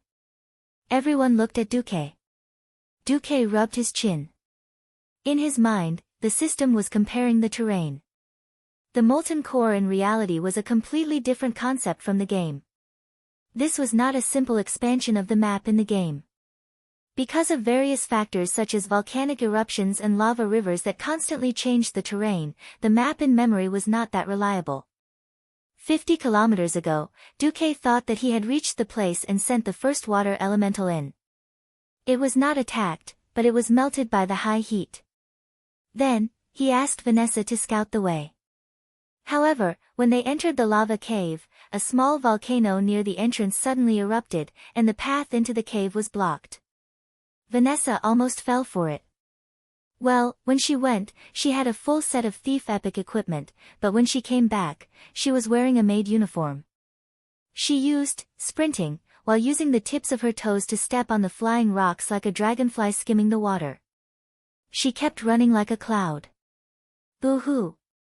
The terrifying Duke Beastly finally couldn't stand the pure and righteous maid who refused to cooperate with him. Is he going to silence her? Seeing Vanessa, who obviously still had some spare energy when she ran back, and even ridiculed him out of habit, Duque was frustrated for a long time. When Valilla came to ask her if she could scout the way next time, Vanessa decisively refused. Ah! Please don't mind my words. Taking the opportunity to tease the famous bastard master is one of the few joys I have as a maid. Valilla was speechless. This time, Duque decided to use a different method. Come out, Brand the fireman. A human-sized fire elemental appeared, bathed in flames. Unlike ordinary elemental creatures, this humanoid figure had an extremely distinct human appearance. Not only did it have distinct muscle lines, such as an 8-pack, but it also had a distinct facial contour. The moment the pair of eyes opened, almost everyone thought that this humanoid fire elemental creature had its own intelligence. This was because it was actually looking back at every single gaze that was directed at it. But in the next moment, that mechanical reaction made people feel that it was even inferior to ordinary low-intelligence fire elementals. This made everyone say, "Oh," in their hearts. So it wasn't intelligent. Everyone was confused. Duque snapped his fingers, and Brand ran into the cave with smooth steps. Jaina asked, "Does this fire elemental have intelligence?" "No. Because if they have intelligence, they can easily be captured and controlled by the other side's commander-tier creatures," Duque replied casually. The mages exclaimed at the same time, "Impossible." There was no other reason other than Brand the Burning Man's movements were too smooth. This was the area of the molten core with uneven ground. Almost every rock that could be stepped on was volcanic rock formed from cooled magma. Although it wasn't rugged, the uneven road was not something that an unintelligent creature could walk on. Without intelligence, it meant that as the master, the mage had to design every movement of his summoned creature. It wasn't just letting it walk. This involved more complicated issues of body balance and so on. A human child had to spend almost a year to learn to walk, and during the countless failed attempts, the human brain was stimulated to form all kinds of complete neural firing, which was how infants learned to walk, which was how they later ran, jumped, and all kinds of other movements. Originally, Duque could have just been a simple reconnaissance fire elemental, and just floated into the cave. Why did Duque have to go through so much trouble? Actually, from the moment he opened the wide-area ice shield, he had been consciously strengthening his control and application of magic power. Duque was fumbling. He wanted to find a path to the demigod realm. The Breaking Dawn level was far from the limit. If he wasn't a demigod, he had no confidence in dealing with the Burning Legion's general attack in the future. And ordinary demigods weren't enough. Demigods like the wild boar god and the bear god that had been taken care of by the Void Lords were useless. At the very least, he had to reach the level of Cenarius's father, Malorn the White Deer, to shake the scales of victory in the final war. After a certain dragon taming, Duque had asked Onyxia how to become a demigod. In the end, this female dragon, who was born a demigod, only said after a long time, "It's fine as long as your dad is a demigod." Nonsense. I'm the second generation of a god, why do I have to work so hard? Duque used the dragon taming whip to teach Onyxia a lesson on the spot. Duque then asked Daegwyn, and finally contacted the secluded Medivh. Knowing that Duque had already begun to move towards the demigod realm, Medivh was also very emotional. "First of all, congratulations on your achievements today. As your senior, I am also very gratified. I broke through to the demigod realm while wandering the void. Due to special reasons, I can't tell you the details, but I can tell you a general direction that is feasible." "Please tell me." Duque bowed his head humbly. "The realm of gods is not as exaggerated as you think. Gods are indeed very strong, but they are also a form of life, so they can be very strong, very weak, or even destroyed. Every path to the divine realm is unique and cannot be replicated." Hearing this, Duque's eyes narrowed. Stepping into the divine realm on planet Azeroth is very troublesome. This is because the easiest and most extensive areas have already been occupied by a few ancient gods, and similarly, the elemental areas already have their own masters. Moreover, the laws of the world of Azeroth have already been modified by the creation titans of the Pantheon. Unless your power is already able to resist the joint seal of so many true gods, you can only find a field that you are most proficient in and does not touch the laws of the titans to break through. Hearing this, Duque had a toothache. Going against the creation titans was undoubtedly putting himself on the opposite side of the dragon's slumber shrine. It was not difficult to break the laws of the titans, but it was not easy either. If he had the ability to destroy 4 out of the 5 dragon aspects, the laws of the titans would more or less collapse. If that was the case, Duque might as well rely on the Burning Legion and suck up to the old man Sargeras. Don't clash with the old laws and territories. Find your own path under such circumstances, or else you will be forever isolated from the divine realm. This was Mediva's final hint.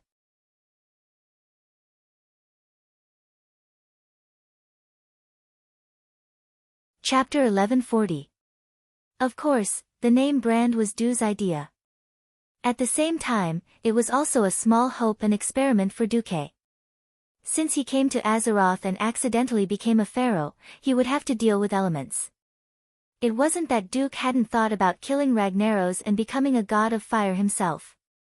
Unfortunately, humans weren't natural elemental creatures, and he couldn't give up his human body to become a fire elemental.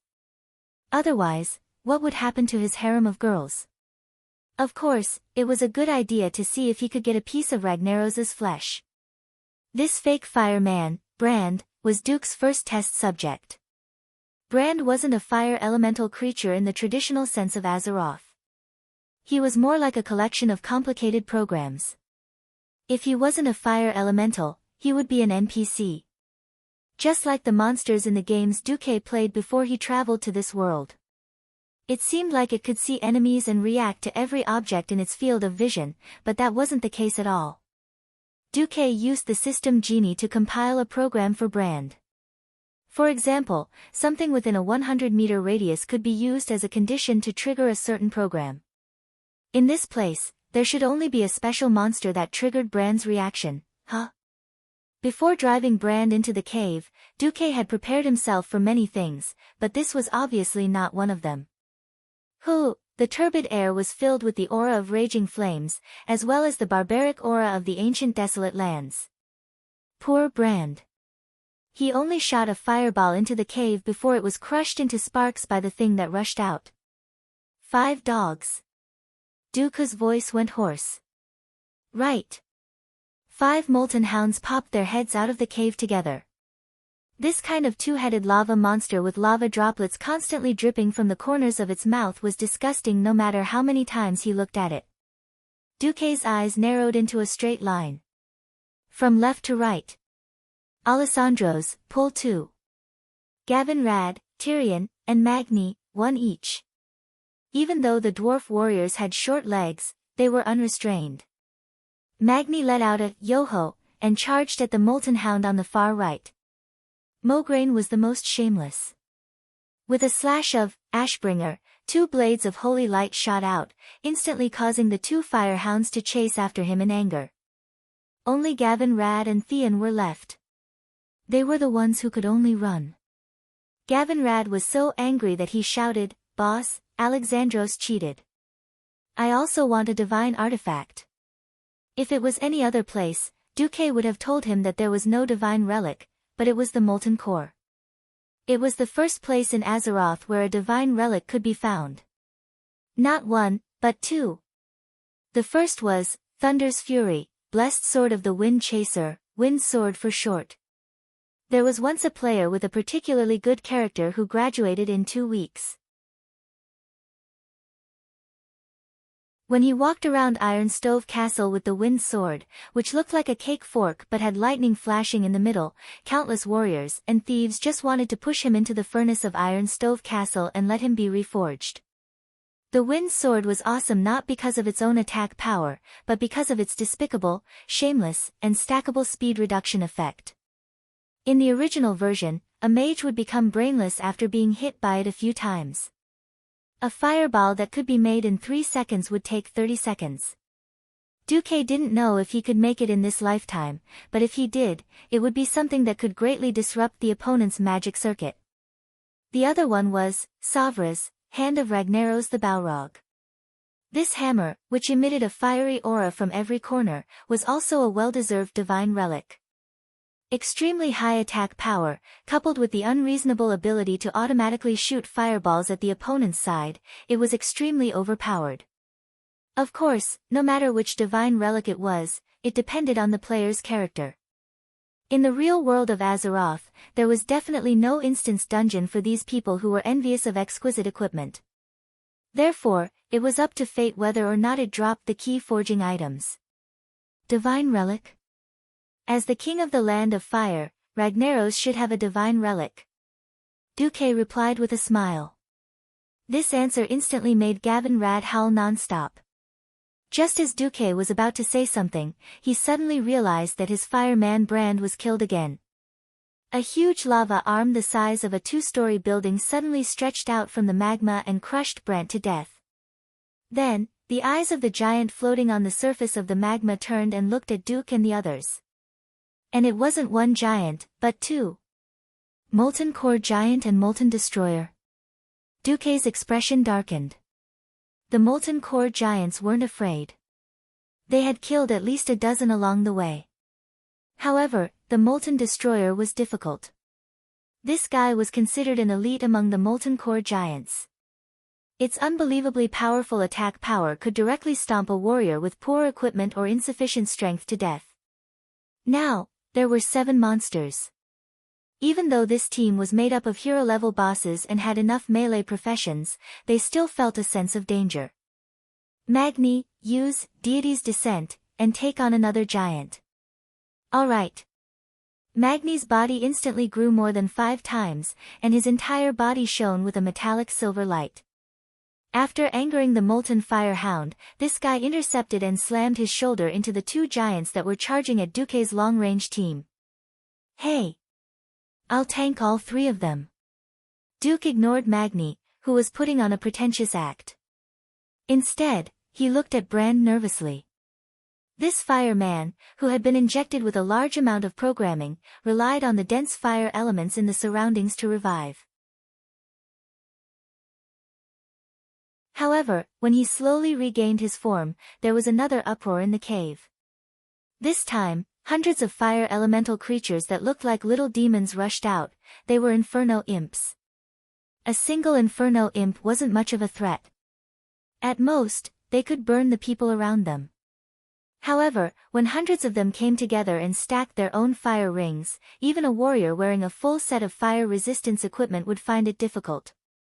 What the F***CK? Does this guy really know how to taunt everyone in the area? Duque didn't dare to be careless anymore. He destroyed Brand with one hand and retrieved all the fire elements and programming he had been given. Even so, the hundreds of Inferno Imps were still jumping and rushing toward the team. At this moment, a warrior stepped forward. He was wearing black iron armor and rushed toward the group of Inferno Imps with agile steps that didn't match his burly figure. The 2 brightly colored swords drew countless splendors that belonged to them in the fiery sky. Varian Rin, attack.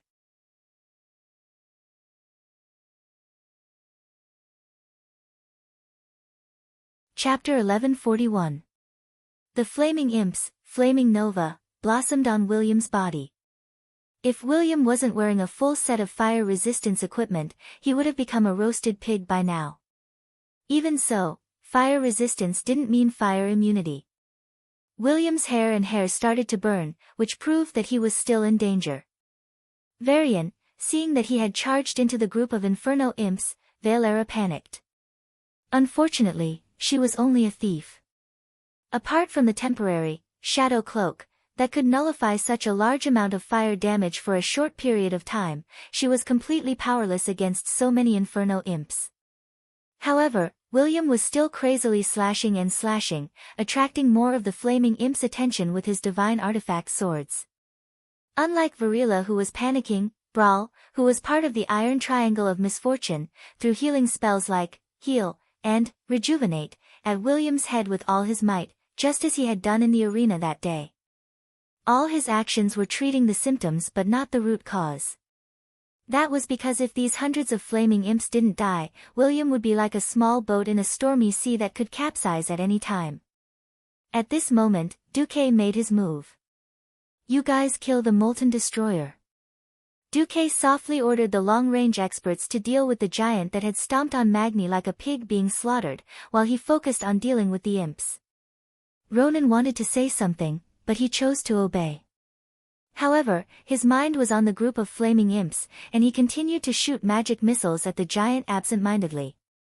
Duque snapped his fingers, and another existence that was theoretically a water elemental appeared. It was an elemental lady that looked like ice.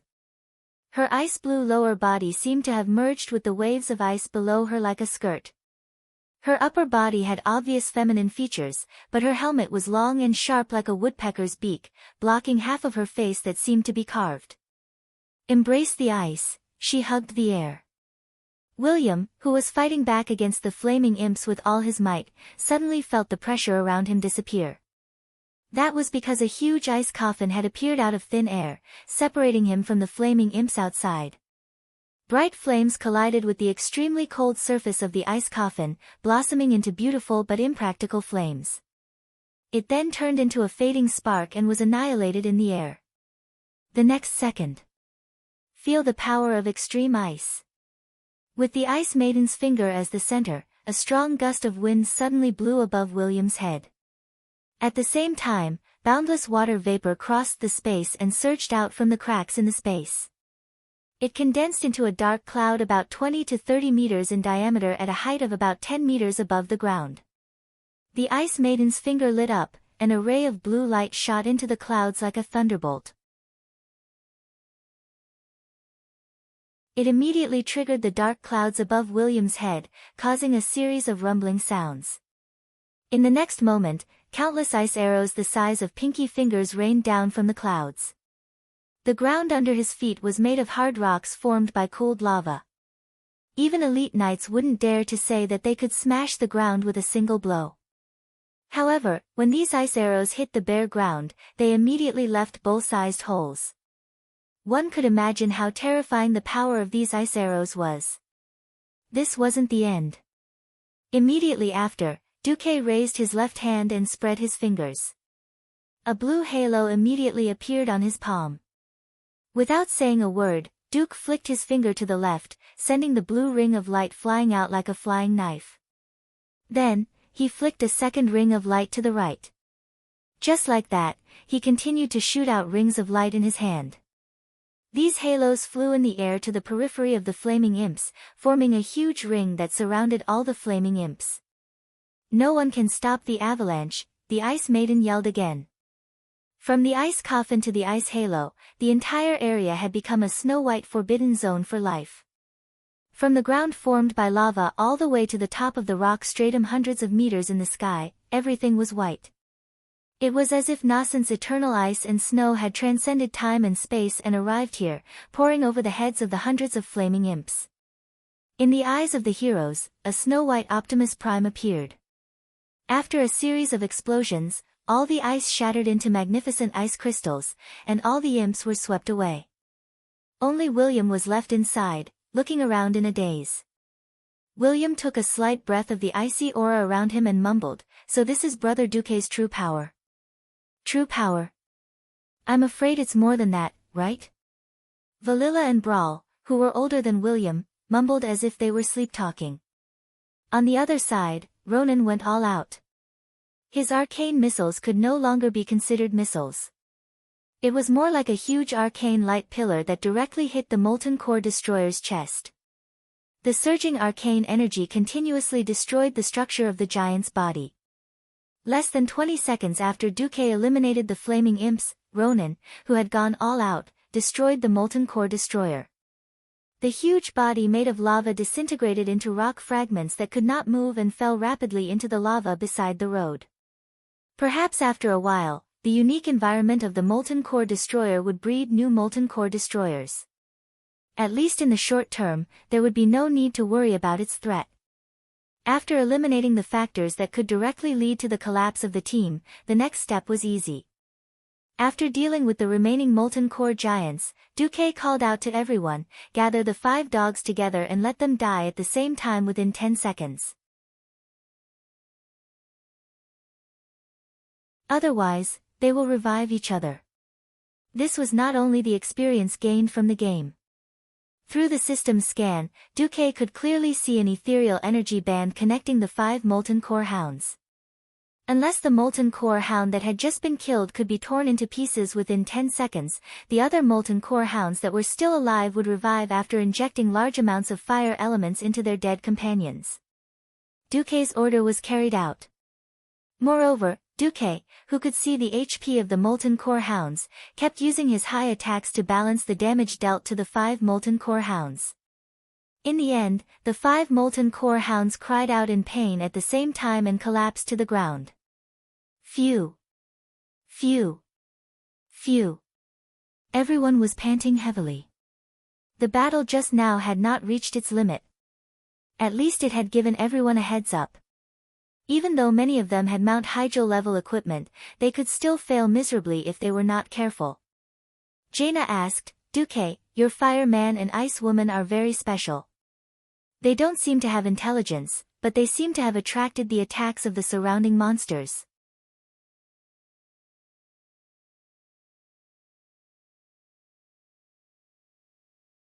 Chapter 1142. Yes. Duque rubbed his chin and fell into deep thought. Then, Duque smiled. If your Theramore had 300,000 soldiers and 1,000 warships, what would happen to the horde? Jaina thought for a while. Probably they would constantly be coveted and spied on.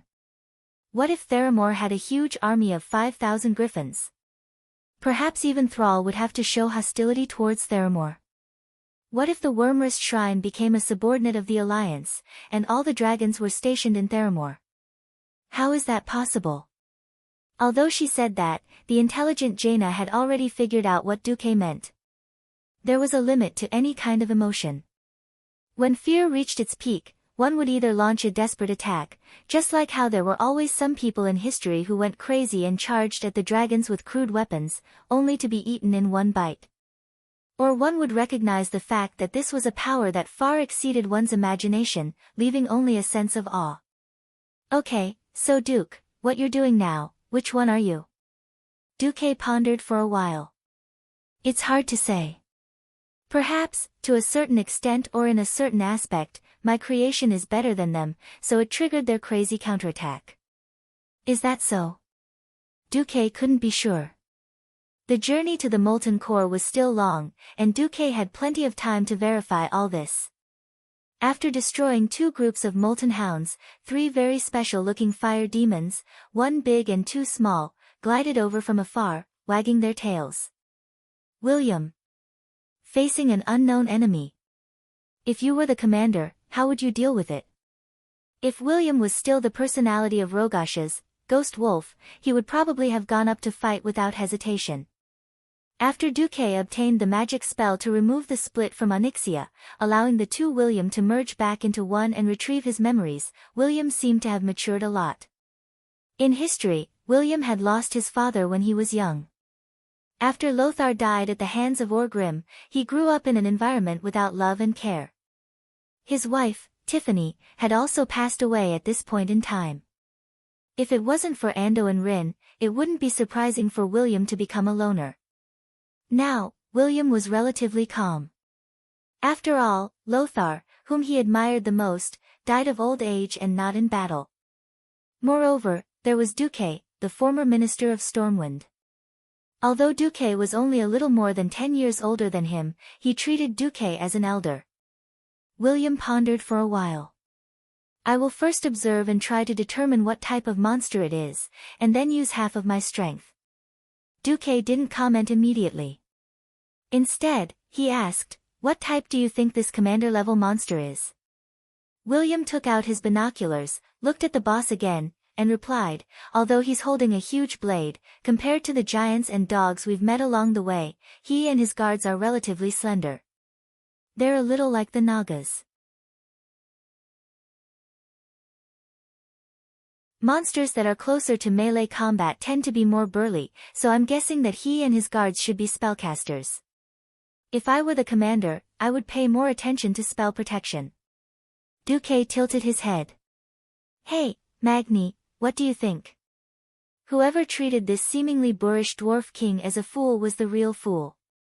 Magni took a sip of the strong liquor in his wineskin and curled his lips. I have no opinion. We can fight however we want.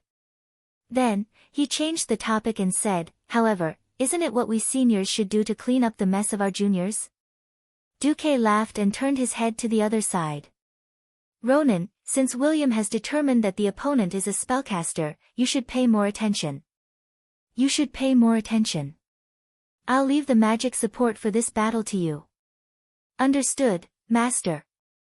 Ronan nodded. When Duque walked past, Aurelia used the whisper of the wind to ask softly, "Is it appropriate?" "It's all right, it's just a lucifron," Duque said it so casually, but this gave Aurelia absolute confidence. Many times, a name represented a very important meaning. If it wasn't for the terrifying War of the Three Hammers, 99% of humans wouldn't have known of Ragnaros. No one would have known that Ragnaros had any underlings. The Dark Age, when the ancient gods and elemental lords ran amok in the ancient Kalimdor continent, was before the birth of the most ancient night elves. Even Tyrant had a hard time finding relevant information. Now, Duke was able to call out the name of the monster that was obviously a commander-tier monster. This meant that Duque had absolute confidence. Aurelia's smile quickly spread among Duque's lovers. Perhaps this was her absolute trust in Duque. "Alessandro. Stay here with me to hold the line." "Yes." Although Ashbringer was strong, it consumed too much energy and wasn't good for a long battle. Moreover, Mograine was also starting to age. Even though he was still strong in his 50s, whether he was willing to admit it or not, his stamina was much weaker than when he was young. This was clearly reflected in the system's scan. Fortunately, the 4 silver sages had survived longer than history. Most of them were in their 40s and were still at their peak. Perhaps they were a little old as pure warriors, but as holy knights, their holy light was more than twice as strong as when they were young. Duque was very pleased. The battle started with the 3 Windrunner sisters firing their arrows at the same time. The arrows were clearly shot by the 3 of them, but Lucifron and the 2 guards thought that the 3 arrows were shot by Theon, Gavin Rad, and Sidon, the 3 paladins, due to their skillful footwork and visual disorientation. It sounded ridiculous, but the common skill of rangers and hunters, mislead, was just that awesome.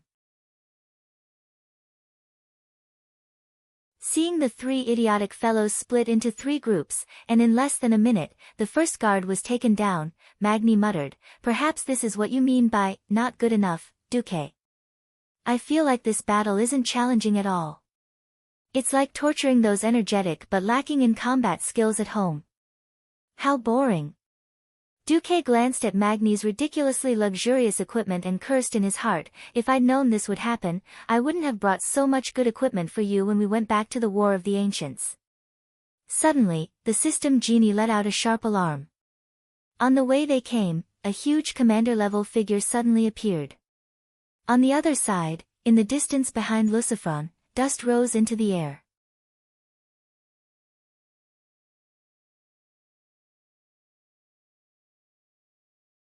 Chapter 1143. Duke's pupils constricted in an instant. Not only was he staring at the huge figure, but he also seemed to be looking into the distance through space. He suddenly sighed. It was true that the Alliance's hero team, which had accumulated a lot of top-grade equipment, had a huge advantage over the bosses in the Molten Core. Perhaps an advantage could bring them victory, but they had to admit that the advantage they had now was not overwhelming. If Duque could split open Azeroth with 1 move, destroy the distorted void with 2 moves, and destroy the entire universe with 3 moves, then the Burning Legion and the Ancient Gods would have nothing to do with this world.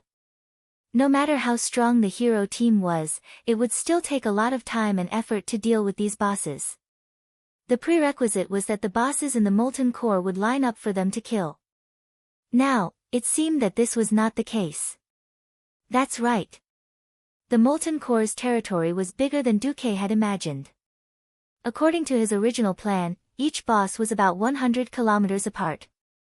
Without prior arrangements, this distance alone would be enough for Duque's hero team to defeat all 10 bosses one by one. At this moment, not only had the second boss, Magmadar, rushed over with a large group of molten demon hounds. The third boss, Gehenna's, who was at least 200 kilometers away, had also rushed over. It would be an insult to the intelligence of Duque and the other heroes to say that there wasn't a mastermind. There was only one person who would do this, Majordomo Executus, who was in charge of the affairs of the Molten Core while Ragnaros was asleep. The heroes at the front could not maintain their focus. They kept looking back to see if Duque had any new instructions. Facing everyone's gazes, Duque's face turned green.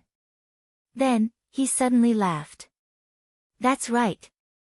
Our enemies aren't idiots. If a group of strong people can't even find out about their underlings in their own territory, then it can only mean that the famous Fire Demon King is getting weaker and weaker. His smile gave everyone a sense of confidence that was almost unfounded. It wasn't because of clear intelligence, nor was it because of a clear comparison of strength. It was purely because of Duque's personal charisma. William suddenly felt an indescribable sense of envy when he saw that everyone had unconditionally trusted Duque based on his battle achievements. He thought to himself, it would be great if I could be like Brother Duque and gain the trust of so many powerhouses, to the point of risking their lives. Brawl, who was beside William, saw through his thoughts and whispered, "Focus on what's in front of you, William. You are younger than him. You have more room to grow. Valilla and I both believe that you will become a greater man in the future." He had to be patient. The alliance was huge, and no one could support the entire alliance by themselves. Not to mention supporting a world. The Night Elf Druid's consolation made William feel much better. In a fit of rage, the two divine weapon swords turned into two streaks of dazzling flowing light, and crazily slashed at Lucifron's second guard. Duque had already given his orders.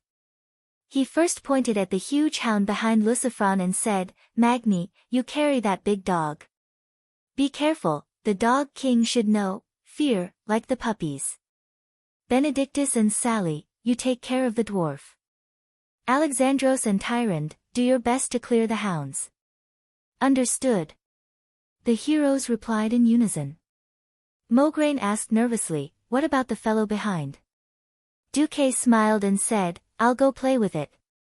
To be honest, be it the Molten Hound King Magmadar or the red-skinned fire demon boss Gehennas, they weren't that terrifying when they were alone. Thinking of the Hound King's group fear and Gehenna's reign of fire, even the heroes would suffer heavy casualties if they were to meet up in such a chaotic situation. This was something Duque didn't want to see. Life and death were inevitable, and Duque couldn't force his will on others, such as dragging back Lothar who had died of old age. However, Duque didn't want to see his old friends of 20 years die in battle because of his misjudgment. As a commander, he had to make all sorts of decisions at any time. Because in times of crisis, making the wrong decision was better than doing nothing at all. When the heroes saw the reserve team break through the crowd and run towards the huge dog-like leader, they began to feel nervous. When they realized that Duque was actually going to face the boss alone, everyone was so nervous that their hearts almost jumped out of their chests. "Duque?" Sasha's voice was trembling. Duque waved his hand. "I'm fine. I won't die. However, if you guys can't get here in 15 minutes, my invincible reputation will be ruined." "Humph. I'll show you in 10 minutes. Sylvanas' strong and gentle face seemed to twitch. Duque noticed that as she spoke, her hand speed had increased by more than 50%. Not only that, but every arrow she shot was like a cruise missile, drawing obvious arcs in the air and accurately shooting into the gap between Lucifron's scales. Lucifron screamed in pain, and his fierce eyes turned to look at her. However, just as he raised the huge spear in his right arm and was about to rush at Queen Sylvanas, Theon smashed Lucifron's head with sanction. The holy hammer stunned the fire demon leader for a short time. "Your Majesty. Don't let it run around, okay? It's hard for us to catch up." The honest Theon almost cursed. Well. Queen Sylvanas was a little upset. Duque flashed past her and patted her on the shoulder. "Don't worry.